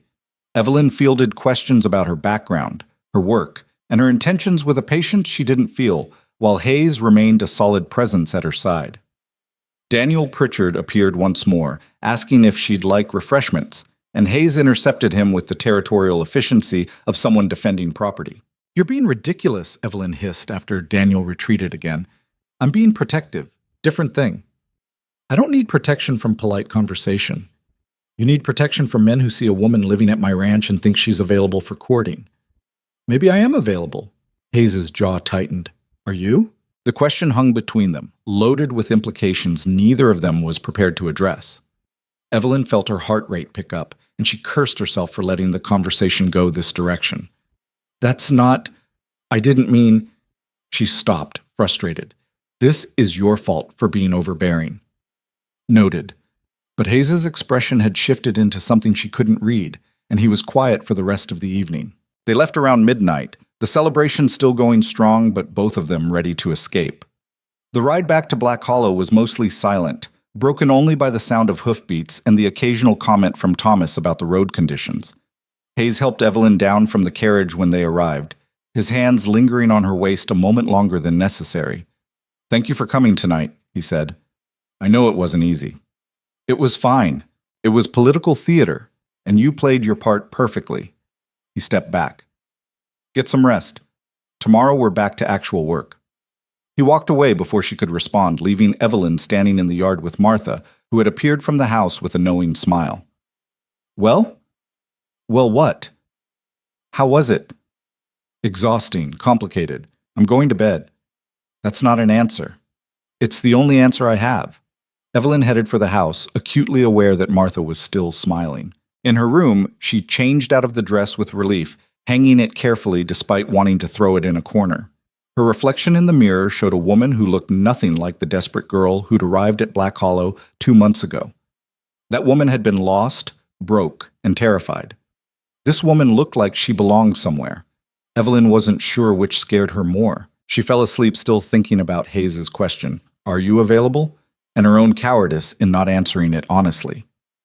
The following days brought their own complications. Word of the celebration spread through the ranch network, and suddenly Evelyn was fielding comments and questions from ranch hands who'd never spoken to her before. "Heard you dance with the boss," one said while she was carrying ledgers to the study. "We danced once. It's not a scandal." "Didn't say it was. Just interesting is all." Cooper was more direct. "Hayes has been in a mood since the celebration. You two have a fight?" "No." "Then why is he snapping at everyone and riding out to check fences that don't need checking?" "Maybe he just likes fences." "Nobody likes fences that much." Cooper studied her. "Look, I've worked for Hayes for 12 years. I've seen him angry, frustrated, focused, every variation of intense that exists, but I've never seen him uncertain. Not until you showed up." "That's not my fault." "Didn't say it was. But you might want to figure out what you want before he decides to make things simpler by firing you." "He won't fire me. The books are perfect. There's more to running a ranch than books." Cooper walked away, leaving Evelyn with that uncomfortable truth. She threw herself into work, implementing the new accounting system and training Martha's nephew, a sharp kid named Ben, to help with basic bookkeeping tasks. If Hayes was avoiding her, fine. She was avoiding him right back. Except she couldn't avoid him entirely because they lived in the same house and worked for the same operation. They collided in the study 3 days after the celebration, both reaching for the same ledger. Hayes's hand covered hers, and neither of them pulled away immediately. "We should talk," he said finally. "About what?" "About whatever this is." He gestured between them. "Because pretending it doesn't exist isn't working. There's nothing to talk about. You're my employer. I'm your bookkeeper. Everything else is people's imagination." "Is it?" Hayes's voice was quiet. "Because when Brennan looked at you like that, I wanted to break his jaw. And when Pritchard asked you to dance, I wanted to throw him off the property. That's not employer behavior." Evelyn's heart was beating too fast. "Then what is it?" "I don't know." He still hadn't let go of her hand. "But I know that before you arrived, this ranch was just work. A business I built because I was good at building things. And now," he stopped, frustration clear on his face. "Now I come home and check if your light's still on. I make excuses to walk past your office. I brought you to that celebration not because of politics, but because I wanted you there. Hayes, Coulter. My name is Coulter." The shift from his surname to his given name felt significant, like crossing a line neither of them could uncross. "Coulter," Evelyn said carefully. "This is a bad idea." "Probably." "I work for you. People already talk. If we become... She couldn't finish the sentence. "I know." His thumb moved slightly against her palm, a small gesture that sent heat through her entire body. "But I'm asking anyway. Are you available?" It was the same question from the celebration, but asked differently. Not possessive or jealous, just honest and uncertain and waiting for an answer that mattered. Evelyn should have said no, should have pulled her hand away, maintained professional distance, protected both their reputations and her job security. Instead, she heard herself say, "I don't know." It wasn't the answer either of them wanted, but it was the truth. Coulter nodded slowly and released her hand. "Fair enough. When you figure it out, let me know." He left the study, and Evelyn stood there holding a ledger she didn't need, trying to remember how to breathe normally. This was exactly the kind of complication she'd come west to avoid, so naturally she was walking straight into it anyway. The awkwardness lasted exactly 2 days before work made it impossible to maintain. A supplier dispute erupted over timber contracts, and Coulter needed the purchase records immediately. Evelyn was the only one who knew where everything was in the new system, which meant they spent 3 hours side by side in the study, pulling documents and building a case while carefully not addressing anything personal. "This invoice shows they agreed to delivery by the 15th, Evelyn said, sliding the paper across the desk. "And they're claiming the 22nd. Coulter's jaw tightened, trying to dodge the penalty clause. "Which cost you $300 in delayed construction. Not if I can prove breach of contract." He looked at her properly for the first time since their conversation. "You're good at this. At reading contracts. At seeing where people are trying to cheat." He leaned back in his chair. "Most bookkeepers just record numbers. You actually understand what they mean. Numbers tell stories if you know how to listen." Evelyn found another document. "Here, this shows they made the same promise to another buyer and missed that deadline too. Pattern of behavior." "Perfect." Coulter gathered the papers. "I'm writing to their mill tomorrow to settle this. You should come." "Why?" Because if they try to dispute the documentation, I need you there to explain it. He paused. Also because you're better at this than I am, and I'm not too proud to admit it. It was the closest thing to a compliment wrapped in a professional request, and Evelyn found herself agreeing before she'd fully thought it through. They left at dawn with Thomas and two ranch hands, riding through country that was starting to show the first hints of approaching autumn. The aspen leaves were turning gold in the high valleys, and the morning air had a bite that promised winter wasn't far behind. The mill sat 3 hours northwest, operated by a man named Garrett, who ran a legitimate business except when he thought he could get away with cutting corners. Coulter had dealt with him before, apparently, and the relationship was professional but not friendly. Garrett was in his office when they arrived, a cramped room above the mill floor that smelled like sawdust and old coffee. He looked up when Coulter entered, and his expression shifted from welcoming to wary. Hayes didn't expect a personal visit. Didn't expect to need one. Coulter dropped the contract on the desk. You missed your delivery deadline by a week. Per our agreement, that's a $300 penalty. Now hold on. We had equipment problems. That's not our fault. The contract doesn't include exceptions for equipment problems. Coulter gestured to Evelyn. Miss Hart, would you explain what Mr. Garrett agreed to? Evelyn stepped forward, keeping her voice professional. Section 4, subsection 2, delivery shall be completed by the 15th of the month, with penalties of $15 per day for any delay, not to exceed $300 total. There are no provisions for equipment failure, weather, or any other circumstance. The deadline is absolute. Garrett's eyes narrowed. Who are you? The bookkeeper who actually reads contracts. Look, Miss Hart, was it? You don't understand how things work out here. We have informal arrangements. I understand that you signed a legal document and failed to honor it. Evelyn pulled out the second piece of evidence. I also understand this isn't the first time. You made an identical promise to Morrison Ranch 4 months ago and missed that deadline by 9 days. The color drained from Garrett's face. How did you? Public records. Morrison filed a complaint with the Territorial Business Office. She set the document on the desk. So either you pay Mr. Hayes the penalty you agreed to, or we file a similar complaint and you explain to every future client why you can't meet deadlines. The silence stretched. Garrett looked between Evelyn and Coulter, clearly trying to figure out if this was a bluff. Coulter's expression gave away nothing. He just stood there with his arms crossed, letting Evelyn handle it. Fine, Garrett finally said. 300. But this is the last time I work with Black Hollow. That's your choice. Coulter accepted the payment Garrett counted out with obvious resentment. But you might want to consider meeting your deadlines instead of burning business relationships. They left Garrett glaring at his desk and rode back toward Black Hollow. About an hour into the return journey, Coulter pulled his horse alongside Evelyn's. That was impressive. That was just preparation and documentation. That was you backing a man twice your age into a corner using nothing but facts. Most people can't do that. He studied her. You ever think about doing more than bookkeeping? Like what? I don't know. Negotiations, contracts, business development. You've got the mind for it. I have the job you hired me for. Jobs can expand. Coulter looked ahead at the trail. Black Hollow's growing. I'm getting offers for partnerships, mining interests, railroad deals. I need someone I trust to help evaluate them. You trust me? The question came out before Evelyn could stop it. With my accounts, my contracts, and apparently my reputation. He glanced at her. Yeah, I trust you. It was the most direct thing he'd said since their conversation in the study, and Evelyn felt something warm settle in her chest that had nothing to do with the afternoon sun. I'll think about it, she said. That's all I'm asking. They rode in comfortable silence for a while, the tension that had existed between them since the celebration finally easing into something that felt almost normal. Not quite friendship, too much was still unresolved for that, but something better than the awkwardness of the past few days.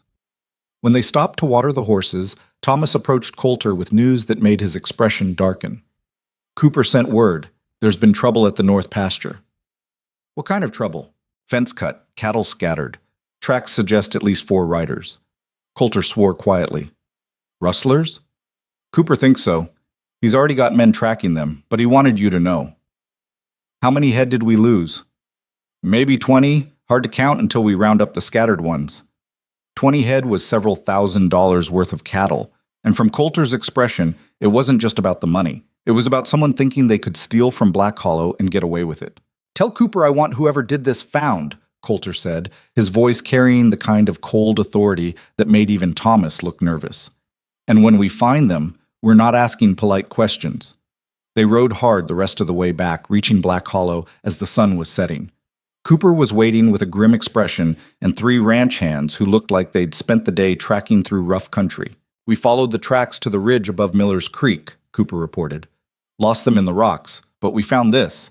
He held up a piece of torn cloth, red and black plaid, distinctive enough to potentially identify someone if they could match it to a shirt. That's not much, Coulter said. It's more than nothing.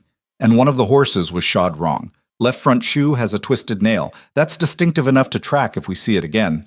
Put word out to the other ranches. Someone's getting bold enough to hit us directly. They might try elsewhere. Coulter dismounted, his movements tight with controlled anger. Double the patrols until further notice. I want eyes on every approach, and anyone we don't recognize gets questioned. Already done, Cooper hesitated. There's something else. One of the hands found boot prints near the cut fence. Small for a man, might be a woman or a boy. That got Coulter's attention. Brennan's got a younger brother, teenager, works with their crew sometimes. Could be, or could be unrelated. In my experience, nothing's unrelated when it involves stolen cattle and cut fences. Coulter turned to Evelyn. You should get inside. This might turn into something that needs handling. What kind of handling? The kind that doesn't involve bookkeepers. It was dismissal wrapped in concern, and Evelyn bristled even though she understood the logic. I can help. If you're investigating Brennan's operation, you'll need financial records. Not tonight. Tonight we're just trying to figure out who's stupid enough to steal from me. His tone softened slightly. Please, go inside. Evelyn wanted to argue, but the look on his face stopped her. This wasn't Coulter the businessman. This was Coulter the rancher dealing with a direct threat to everything he'd built, and there was something dangerous in his eyes that she'd only seen once before, when he'd saved her from the outlaws. She went inside, but she didn't sleep. Instead, she sat in her room listening to the sounds of men moving through the yard, horses being saddled, and low conversations that carried the weight of potential violence. Martha found her around midnight, carrying tea neither of them wanted but gave them an excuse to sit together. He'll be fine, Martha said. He's dealt with worse. I know, Evelyn stopped, unsure how to finish that sentence. You care about him. He's my employer. He's also a man who looks at you like you're the first real thing he's seen in years. Martha set down her cup. And you look at him the same way, even when you're trying not to. Evelyn wanted to deny it, but the words wouldn't come. It's complicated.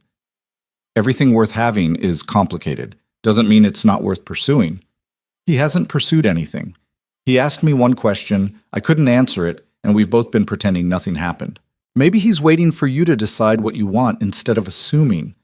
Martha stood. Just think about it. Life's too short and too hard out here to waste time pretending you don't feel things.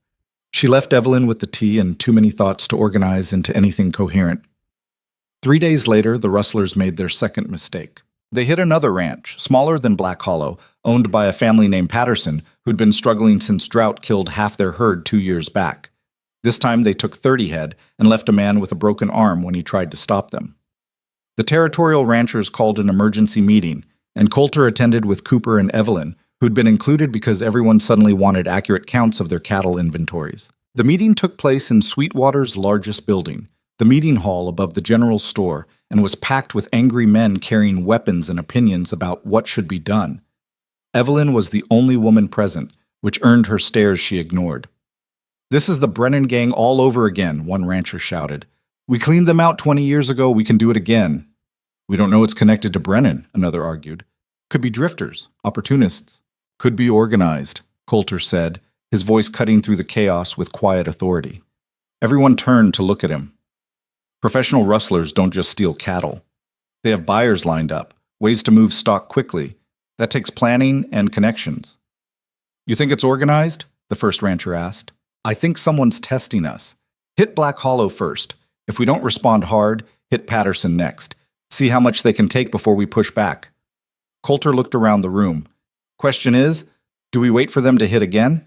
Or do we find them first? Find them how? By following the money. Rustlers have to sell stolen cattle somewhere. There are only so many buyers in the territory who'd risk dealing with stolen stock. He glanced at Evelyn. Miss Hart's been helping me track Black Hollow's cattle sales. She might be able to identify suspicious patterns if we pool our sales records. 20 minutes later, Evelyn found herself at a table covered in poorly organized ledgers from 6 different ranches, trying to find patterns in sales data that ranged from meticulously recorded to barely legible. "This is a mess," she muttered. Cooper, standing nearby, almost smiled. "Welcome to Frontier Cooperation." She worked for 2 hours, cross-referencing dates and buyers, while the men argued about patrol routes and whether to involve the territorial marshal.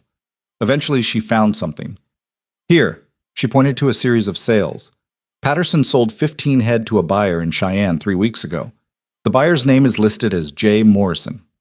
"So?" one rancher said. "So Morrison Ranch is sitting right over there, and his first name is Charles, not J." Evelyn pulled out another ledger. "And here, Black Hollow sold 20 head to the same J. Morrison 2 months ago. Except we never received payment, and when I tried following up, the address didn't exist." The room went quiet. "Someone's using fake buyers to hide stolen sales," Coulter said slowly. "They hit a ranch, move the cattle, then file fake paperwork showing a legitimate sale to cover the theft." "That's bold. That's smart. Without cross-referencing between ranches, nobody would catch it." Coulter looked at Evelyn with something like admiration. "How'd you spot it?" "The handwriting. Same person filled out both sales records. You can see the distinctive way they write the letter M." She showed them. "Different ranches, different dates, but same handwriting, which means someone inside the ranching community is facilitating this," Cooper finished. "The accusation started immediately. Ranchers turned on each other, suspicions flying, old grudges resurfacing." Evelyn sat back and watched the chaos, understanding too late that she'd just lit a match in a room full of gunpowder. Coulter let it go for about 30 seconds before slamming his hand on the table hard enough to make everyone jump. "Enough." His voice carried absolute authority. "Pointing fingers at each other is exactly what they want. United, we're too strong to rob. Divided, we're easy targets." "So what do you suggest?" someone asked. "We find the fake buyer, track every J. Morrison sale in the territory, see where the cattle actually ended up. Follow that trail, we find the rustlers." Coulter looked around the room. "But it requires cooperation. Real cooperation, not this," he gestured at the arguing men, "territorial nonsense." "And who leads this investigation?" a rancher named Wheeler asked suspiciously. "You? I don't care who leads it, as long as it gets done." Coulter's expression was flat. "But I've got the bookkeeper who can track the paper trail, and I've got the men to follow physical trails. So unless someone else wants to volunteer those resources, yeah, I'll lead it." Nobody argued. Whatever personal rivalries existed, Coulter's reputation for getting things done apparently outweighed them. The meeting broke up with an agreement to pool resources and share information, which in Frontier terms was basically a miracle. Evelyn packed up the ledgers while men filed out, most of them looking at her with new respect mixed with uncertainty. "You made some enemies tonight," Cooper said quietly. "I found a pattern. That's my job." "Your job's bookkeeping. This is investigation, and investigation makes people nervous." He helped her gather papers. "Just be careful. Someone smart enough to run this operation won't be happy about you exposing it." That warning proved prophetic faster than anyone expected. They rode back to Black Hollow in the dark, Evelyn sitting in the wagon with the ledgers, while Coulter and the ranch hands formed an escort. About halfway home, one of the advance riders came galloping back with alarm clear on his face. "Smoke," he reported, "coming from the direction of the ranch." Coulter didn't waste time with questions. He just spurred his horse forward, the others following, and Evelyn held onto the wagon as Thomas drove faster than was probably safe on the rough road. They crested the final ridge and saw it, flames rising from one of the barns, bright orange against the night sky. Even from a distance, Evelyn could hear cattle bellowing in panic and men shouting. The wagon hadn't even stopped moving before Coulter was off his horse and running toward the fire. Evelyn jumped down and followed, ignoring Thomas's protest, because if the books were in that barn, she needed to know. The scene was controlled chaos. Ranch hands had formed a bucket line from the water trough, but the fire had too much of a head start. Martha was coordinating evacuation of nearby buildings, while others worked to move panicked horses away from the flames. "How'd it start?" Coulter demanded. "Don't know." one of the hands gasped. We were in the south pasture, came back to find it burning. Anyone hurt? Not yet, but the hand pointed. The tack room still got supplies in it, and if the fire reaches the hay storage, he didn't need to finish. A barn full of dry hay would explode, taking adjacent buildings with it. Coulter made a decision instantly. Everyone back. Let it burn. Focus on keeping it from spreading. Sir, the equipment can be replaced. People can't. Back. Now. They retreated, refocusing efforts on wetting down surrounding structures. Evelyn found herself holding a bucket, passing it down the line, her arms burning with effort. The heat from the fire was intense even at a distance, and smoke made breathing difficult. It took 3 hours to contain. By the time the flames finally died, the barn was a smoking skeleton, and everyone looked like they'd aged years. Coulter stood staring at the wreckage, his face expressionless but his hands clenched into fists. Cooper approached cautiously. We found something. What? Boot prints, same size as the ones from the fence cutting. He paused. And a piece of fabric caught on a nail, red and black plaid. The same fabric from before. Not a coincidence. A message. They're escalating, Coulter said quietly. First cattle, now property damage.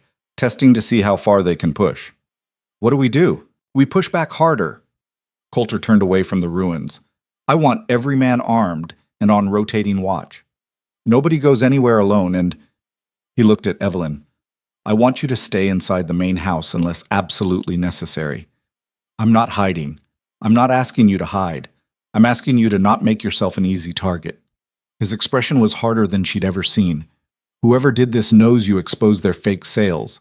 That makes you a problem they might want to eliminate. The blunt assessment sent ice through Evelyn's stomach. She'd been thinking about the investigation as an intellectual puzzle, not as something that could get her killed. I can take care of myself. I'm sure you can, but I'd prefer not to test that theory. Coulter's tone softened slightly. Please, just until we sort this out. Evelyn wanted to argue, but exhaustion and fear and the lingering smell of smoke made resistance feel pointless. Fine, but I'm not stopping work. Didn't expect you to. The next week was tense. Coulter and Cooper organized a proper investigation, tracking the fake J. Morrison sales across 3 territories and slowly building a picture of an operation that was larger and more organized than anyone had suspected. The cattle were being funneled through a series of intermediary buyers, sold to legitimate stockyards, and the money was disappearing into accounts that didn't officially exist. It was brilliant, Evelyn had to admit. Without her spotting the handwriting match, they might never have connected the pieces. But the more they uncovered, the more dangerous it became. 2 other ranches reported suspicious activity. Someone took shots at one of Black Hollow's patrol riders, missing but sending a clear message. And the Brennan name kept appearing in the margins, not directly, but associated with properties and businesses that had connections to the fake buyers. It's him, Coulter said one evening, studying the evidence spread across his desk. Marcus Brennan's behind this, or involved. I can feel it. Feeling isn't proof, Evelyn said. No, but every thread leads back to his interests. He pointed to the documents. This stockyard buyer.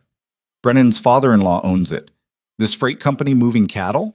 Brennan's got a stake, too many connections to be coincidence. Then we need something concrete, something that directly ties him to the theft. We're working on it. Coulter rubbed his face tiredly. But Brennan's smart. He's insulated himself with layers of legitimate business. Evelyn studied the papers, her mind working through the problem. What if we don't go after him directly? What if we cut off his buyers? Make it impossible for him to move stolen cattle. How? By warning every stockyard and buyer in the territory about the fake sales scheme. If they know the pattern, they'll refuse to buy from his intermediaries. That collapses his entire operation.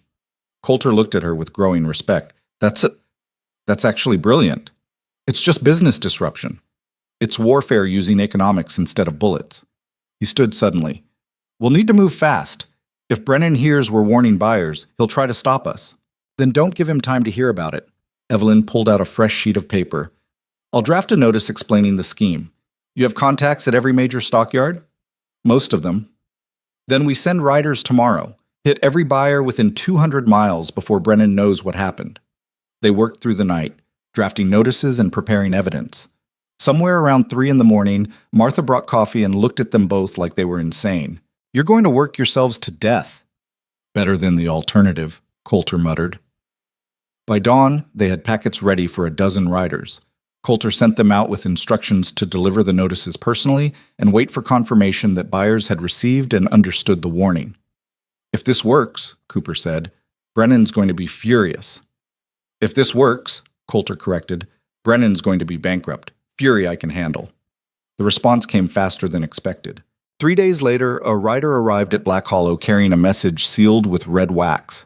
Coulter opened it, read it, and his expression went dark. What? Evelyn asked. Brennan wants to meet, tomorrow, in Sweetwater. Says we should discuss our mutual business interests before things get out of hand. Coulter crumpled the letter. He's threatening me. Then don't go. I have to go. Not going looks like weakness, and weakness invites more attacks. He looked at her. But you're staying here. Coulter, this isn't negotiable, Evelyn. The use of her first name made her pause. If this goes bad, I need to know you're safe.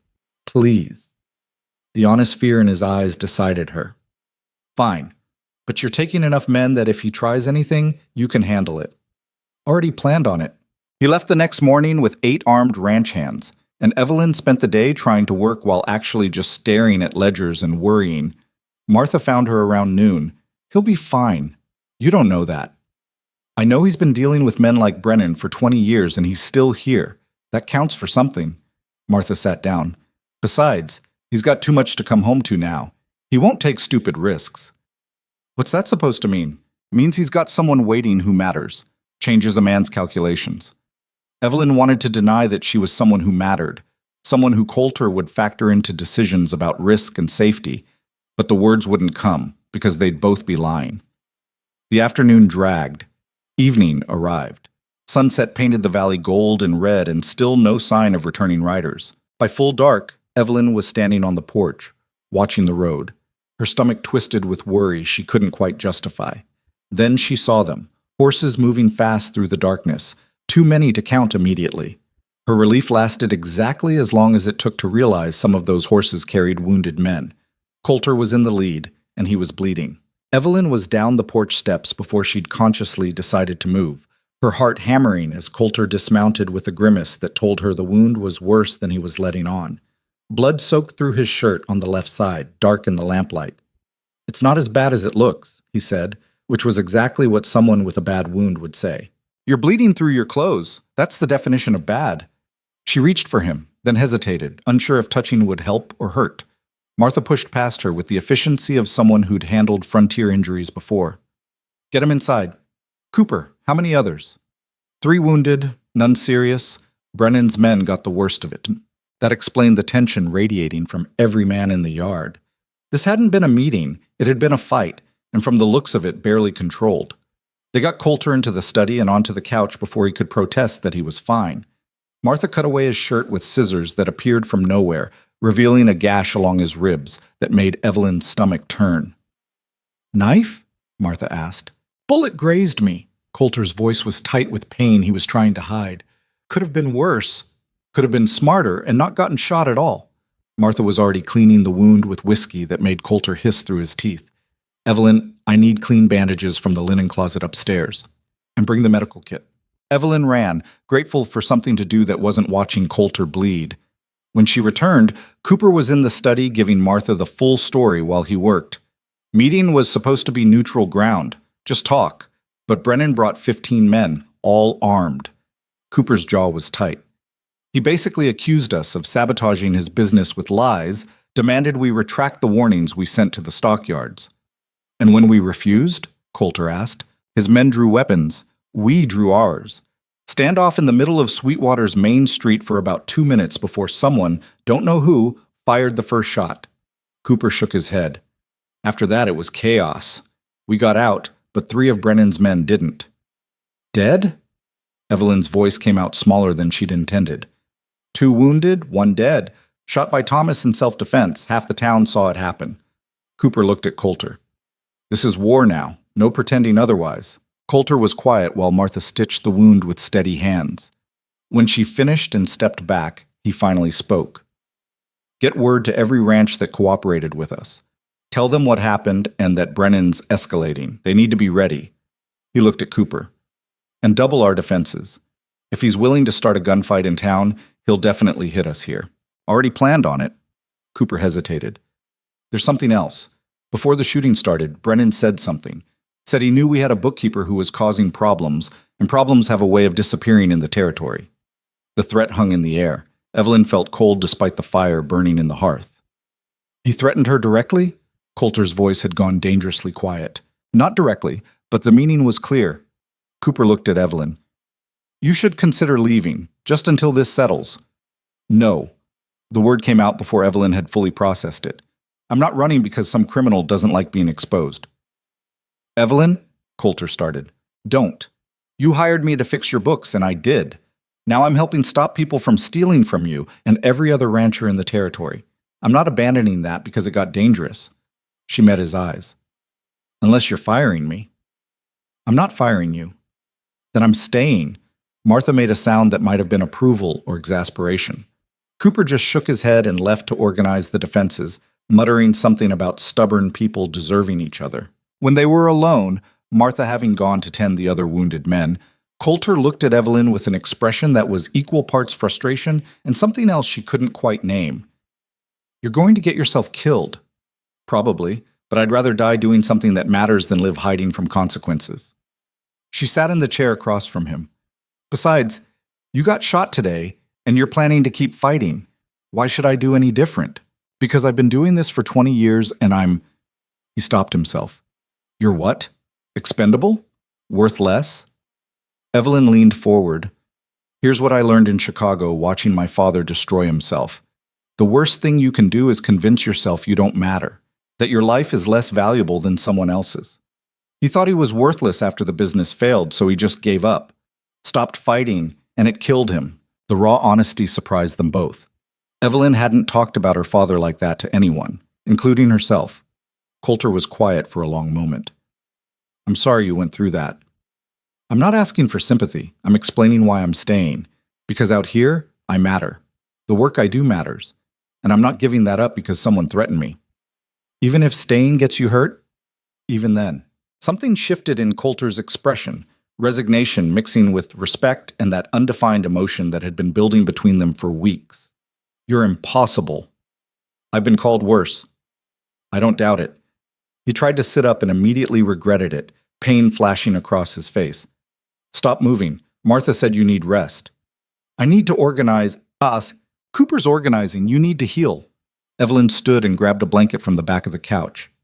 "And you're sleeping here tonight because I'm not letting you climb stairs with that wound." "Yes, ma'am." The mild sarcasm made her smile despite everything. She covered him with the blanket, aware of how domestic the gesture was and not caring. "Evelyn?" His voice was quiet. "Yeah?"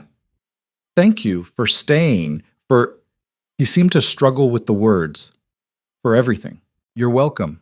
Now sleep before I get Martha back in here to dose you with laudanum." She left him in the study and went to her room, but sleep was impossible. Her mind kept replaying Cooper's words, "Problems have a way of disappearing," and the image of Coulter bleeding, and the realization that this situation was spiraling towards something she couldn't quite see but definitely felt coming. The attack came 3 nights later. Evelyn woke to gunfire and shouting, her heart immediately racing.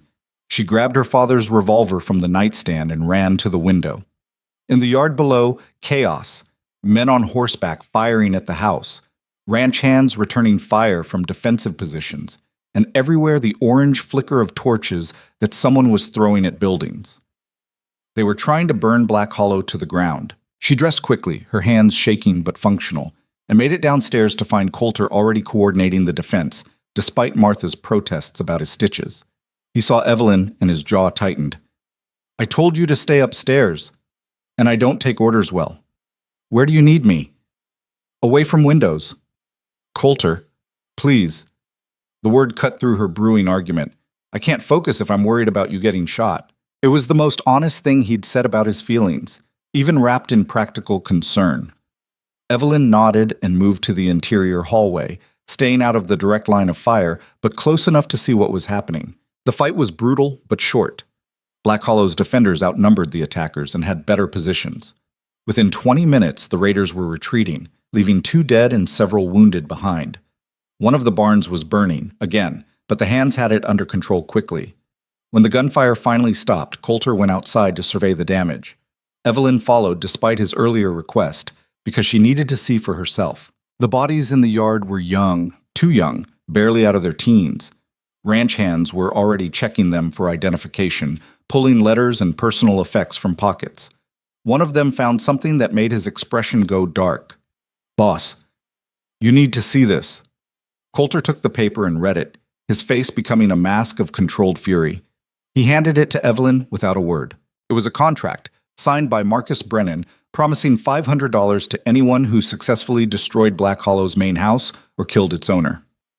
There were 3 signatures at the bottom, the dead raiders, officially hired as mercenaries for murder. "He put a price on your head," Evelyn said quietly. "He put a price on my ranch. I'm just part of the package." Coulter stared at the burning barn. "This ends now. Tomorrow we're going to his operation, and we're ending this." "That's not a plan. That's revenge." "Sometimes they're the same thing." He looked at her. "I know you're going to argue about coming along. I'm coming along. So I won't bother trying to stop you. But you follow my orders exactly. Agreed?" "Agreed." Cooper approached, looking grim. "The men are ready to ride tonight if you want." "No. Let them think they rattled us. We'll hit them at dawn when they're not expecting retaliation." Coulter's voice was cold and certain. "And we're not going there to talk. We're going there to finish this." They rode out as pink light was just touching the eastern horizon. Coulter, Evelyn, Cooper, Thomas, and 20 armed ranch hands who looked like they'd rather be doing this than anything else. The mood was dark and determined, and nobody spoke much during the 3-hour ride to Brennan's main property. Brennan's operation was smaller than Black Hollow, but still impressive. A large ranch house, multiple outbuildings, and signs of the mining interest that provided much of his wealth. Guards were posted, but not enough. They'd gotten comfortable thinking Black Hollow would stay on the defensive. That was their mistake. Coulter's plan was simple and brutal: surround the property, cut off escape routes, and force a confrontation that would end with either Brennan's surrender or his destruction. No middle ground, no negotiation. They moved into position as the sun rose fully, and Coulter rode forward alone, or tried to. Evelyn rode beside him despite his glare. "I said stay back. You said I could come. You didn't say I had to hide." She kept her voice steady. "Besides, I have the evidence. If Brennan tries to deny anything, I can prove it. This isn't a business meeting. No, it's a reckoning. But it's still about what I found in those ledgers." She looked at him.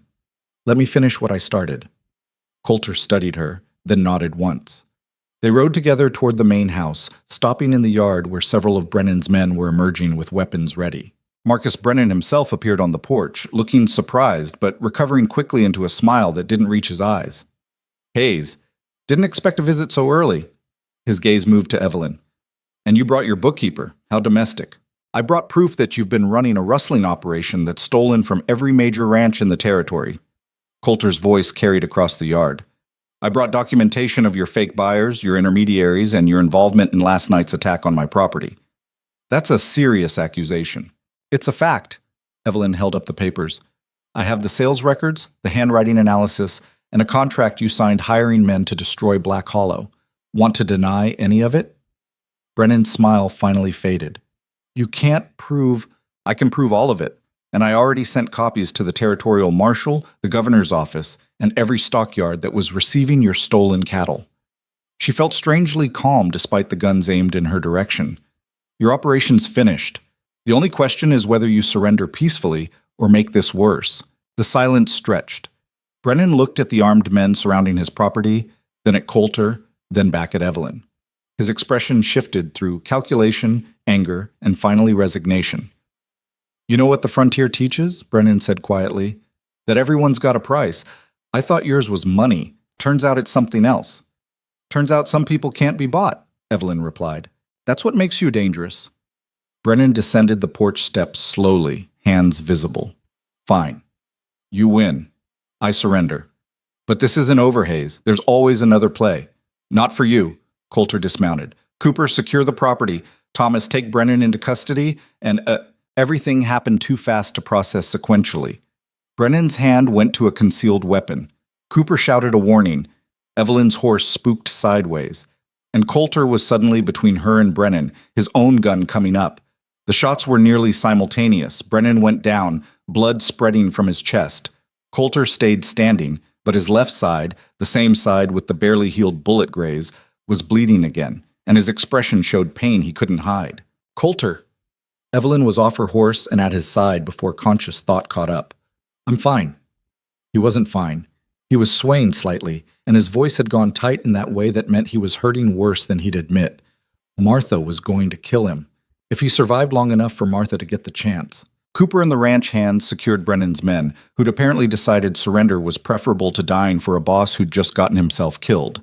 The property was under control within minutes, and Thomas was already organizing transport for prisoners back to Sweetwater. Evelyn got Coulter sitting down before he fell down, pressing cloth against the wound that was bleeding through his shirt again. You couldn't just let your men handle him, she asked, fear making her voice sharper than intended. He was drawing on you. He was drawing on both of us. Mostly you. Coulter's eyes were slightly unfocused. Couldn't let that happen. So you threw yourself in front of a bullet. Again. Didn't throw myself anywhere, just moved faster. He tried to smile and didn't quite manage it. Besides, he missed. He didn't miss, you're bleeding. Barely. Just reopened the old wound. His hand covered hers where she was pressing the cloth. I'm okay. Really. He wasn't okay. But he was alive, which was more than Brennan could say, and probably more than Coulter deserved given his habit of using his body as a shield. They got him home by midday, and Martha took one look at the blood before launching into a lecture about stupidity and recklessness that lasted the entire time she was cleaning and restitching the wound. Coulter took it with the resignation of someone who knew he'd earned every word. You're going to rest for at least a week, Martha declared when she finished. No arguments. If I catch you out of bed before then, I'm dosing you with enough laudanum to keep you unconscious until Christmas. That seems excessive. Your behavior is excessive. I'm just matching energy. She turned to Evelyn. You. Make sure he stays put. Sit on him if you have to. I'm not sure that's... Do it anyway. Martha swept out, leaving Evelyn alone with Coulter, who was looking at her with an expression that made her suddenly nervous for reasons that had nothing to do with medical care. You don't have to stay, he said. Someone needs to make sure you don't immediately disobey orders. Fair point. He was quiet for a moment. Thank you for finishing what you started. Brennan's operation would still be running if you hadn't found those patterns. I just followed the numbers. You did more than that. You saw what everyone else missed, and you weren't afraid to pursue it even when it got dangerous. He reached for her hand. I meant what I said before. I trust you. I know. And He stopped, seeming to struggle with words. When Brennan drew that gun, all I could think was that if something happened to you, it would be because I brought you into this, because I asked you to help. You didn't force me. I chose to help. I know, but... He tightened his grip on her hand slightly. Before you came here, I had this ranch and nothing else. It was enough. Or I told myself it was enough. And then you showed up and started reorganizing my books and arguing with me and making me realize that maybe it wasn't enough. Maybe I'd just been too afraid to want more. Evelyn's heart was beating too fast. Coulter! I'm not good at this. Feelings, relationships, any of it. I'm better with cattle and contracts and things that make logical sense. He met her eyes. But I know that having you here matters. And the thought of you leaving matters. And I need you to know that before I lose the nerve to say it. It was the most emotionally vulnerable Evelyn had ever seen him, and something in her chest cracked open in response. I'm not leaving, she said quietly. I already told you that. I know. But I'm asking you to stay for a different reason now, not because of the job or the ranch or any practical consideration. He pulled her hand gently until she was sitting on the edge of the couch next to him. Stay because I'm asking you to, because I want you here, because... Evelyn kissed him before he could finish the sentence, partly because she wanted to, and partly because watching him struggle through emotional honesty was too painful to endure. He responded immediately, his free hand coming up to cup her face while his injured side protested the movement. She pulled back before he could hurt himself worse. Your stitches? Don't care about the stitches. He was smiling for real now, the expression transforming his usually serious face into something younger and lighter. But I care about the answer to my earlier question. Are you available? Yes. The word came out without hesitation this time. Yes, I'm available. I've been available. I was just too stubborn and scared to admit it. That makes two of us. They sat together on the couch, her hand still in his, and Evelyn realized that somewhere between the ledgers and the investigations and the near-death experiences, she'd stopped thinking about Black Hollow as a temporary refuge and started thinking of it as home. Not the ranch itself, though she'd grown to love the valley and the vast empty spaces, but the man who'd built it and the life they'd accidentally started building together. The territorial marshal arrived 2 days later to collect statements and officially close the case against Brennan's operation. 13 of Brennan's men were arrested for rustling, theft, arson, and attempted murder. The remaining members of his organization scattered, and his business interests were seized to pay restitution to the ranches he'd stolen from. Black Hollow's share came to nearly $8,000, which was more than the cattle had been worth but reflected punitive damages for the attacks on the property. "What will you do with it?" Evelyn asked, helping Coulter review the settlement documents. "Rebuild the barns properly. Maybe expand the herd." He looked at her. "And I want to establish a fund for frontier education. Teachers, supplies, maybe even a small school. The territory's growing. We need to grow with it."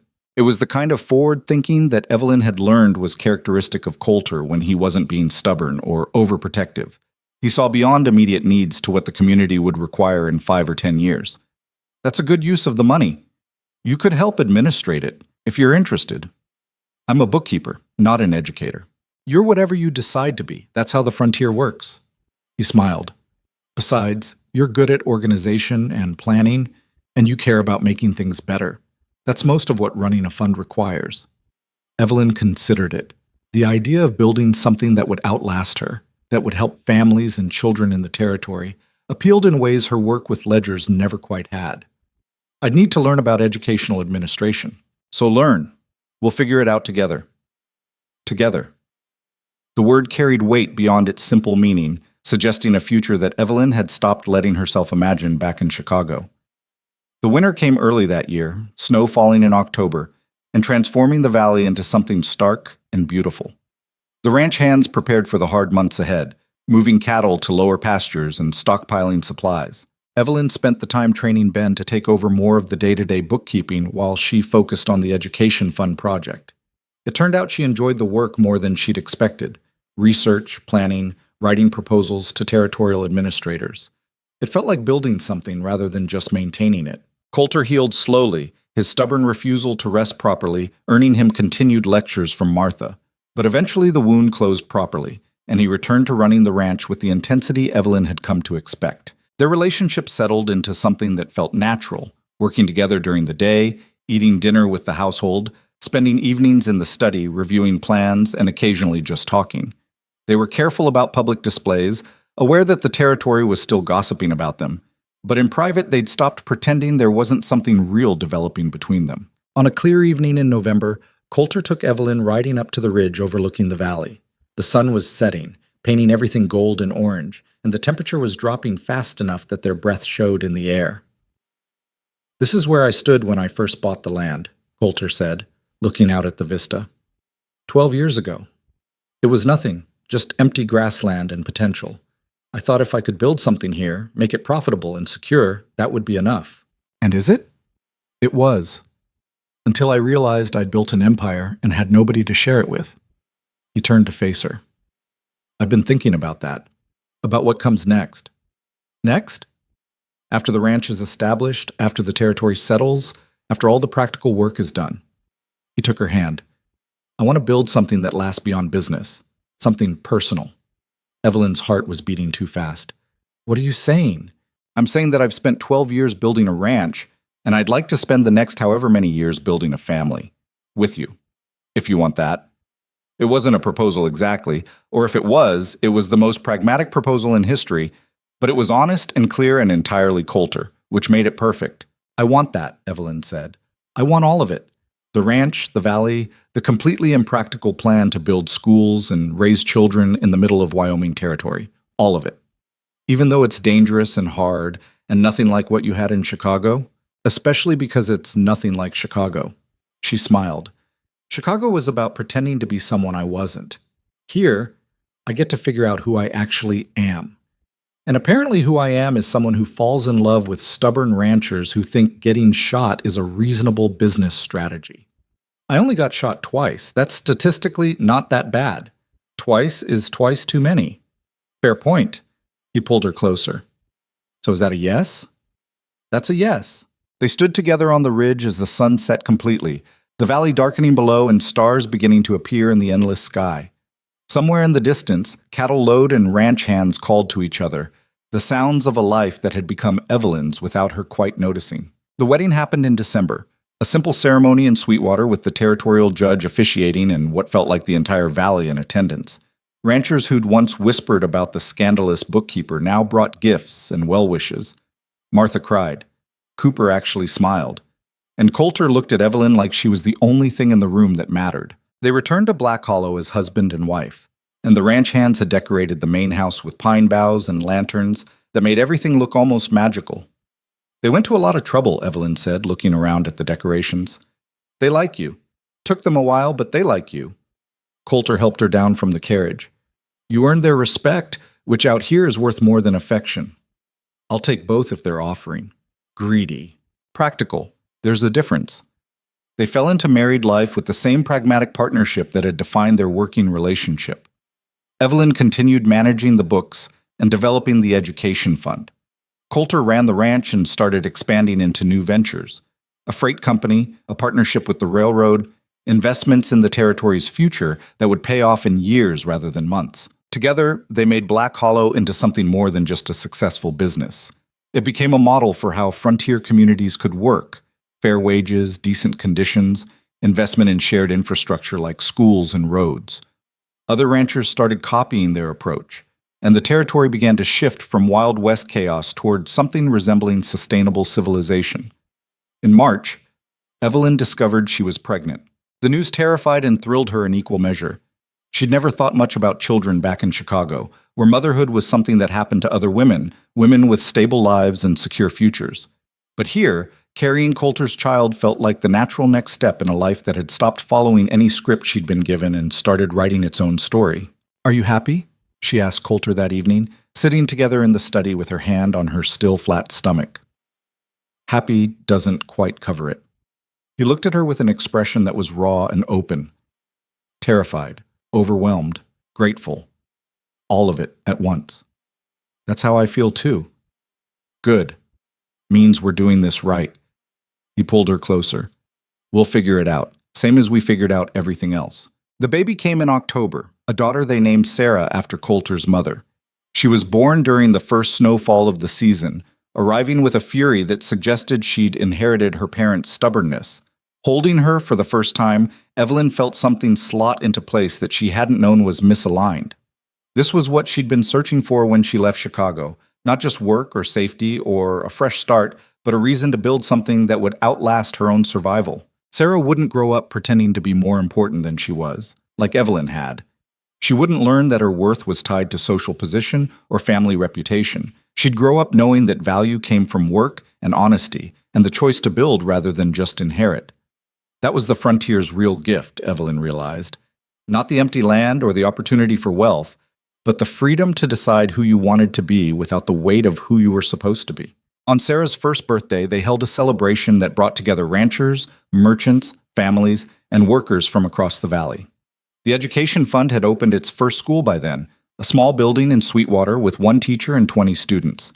It wasn't much, but it was a start. Standing on the porch, watching people gather, Evelyn thought about the desperate woman who'd arrived at Black Hollow with nothing but a fake job offer and 3 bullets in her father's revolver. That woman had been so focused on survival that she'd forgotten to imagine what might come after surviving. This was what came after: community, family, a life built deliberately rather than inherited or defaulted into. It wasn't perfect. Nothing was perfect out here, where the land itself fought against permanence. But it was real. And it was hers. And it was worth every hard choice that had led to it. Coulter appeared beside her, Sarah balanced on his hip and already reaching for everything within grab range. "What are you thinking about?" he asked. "About how sometimes the worst things lead to the best outcomes." She took Sarah from him, settling the baby against her shoulder. "Losing everything in Chicago was the worst thing that could have happened, and it brought me here. which was the best thing that could have happened.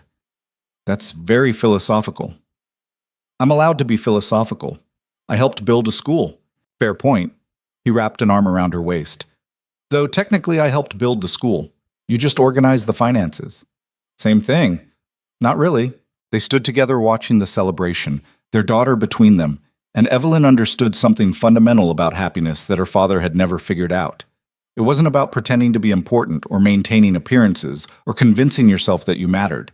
It was about finding work that needed doing and people worth doing it for and building something that would last beyond your own lifetime. The frontier hadn't made her important. It had made her useful, which turned out to be infinitely more valuable. Years later, when Sarah was old enough to ask about her mother's past, Evelyn would tell her about Chicago and debt and arriving in Wyoming with nothing. She'd tell her about ledgers and rustlers and a stubborn rancher who'd taken a chance on a desperate bookkeeper. She'd tell her about choosing to stay when leaving would have been safer, and about building a life from work rather than waiting for one to appear. But that was future knowledge. In the present, standing on the porch of Black Hollow Ranch, with her husband and daughter and a valley full of people who'd become family, Evelyn had everything she needed and most of what she'd ever wanted. It wasn't the life she'd planned, it was better than that. It was the life she'd earned.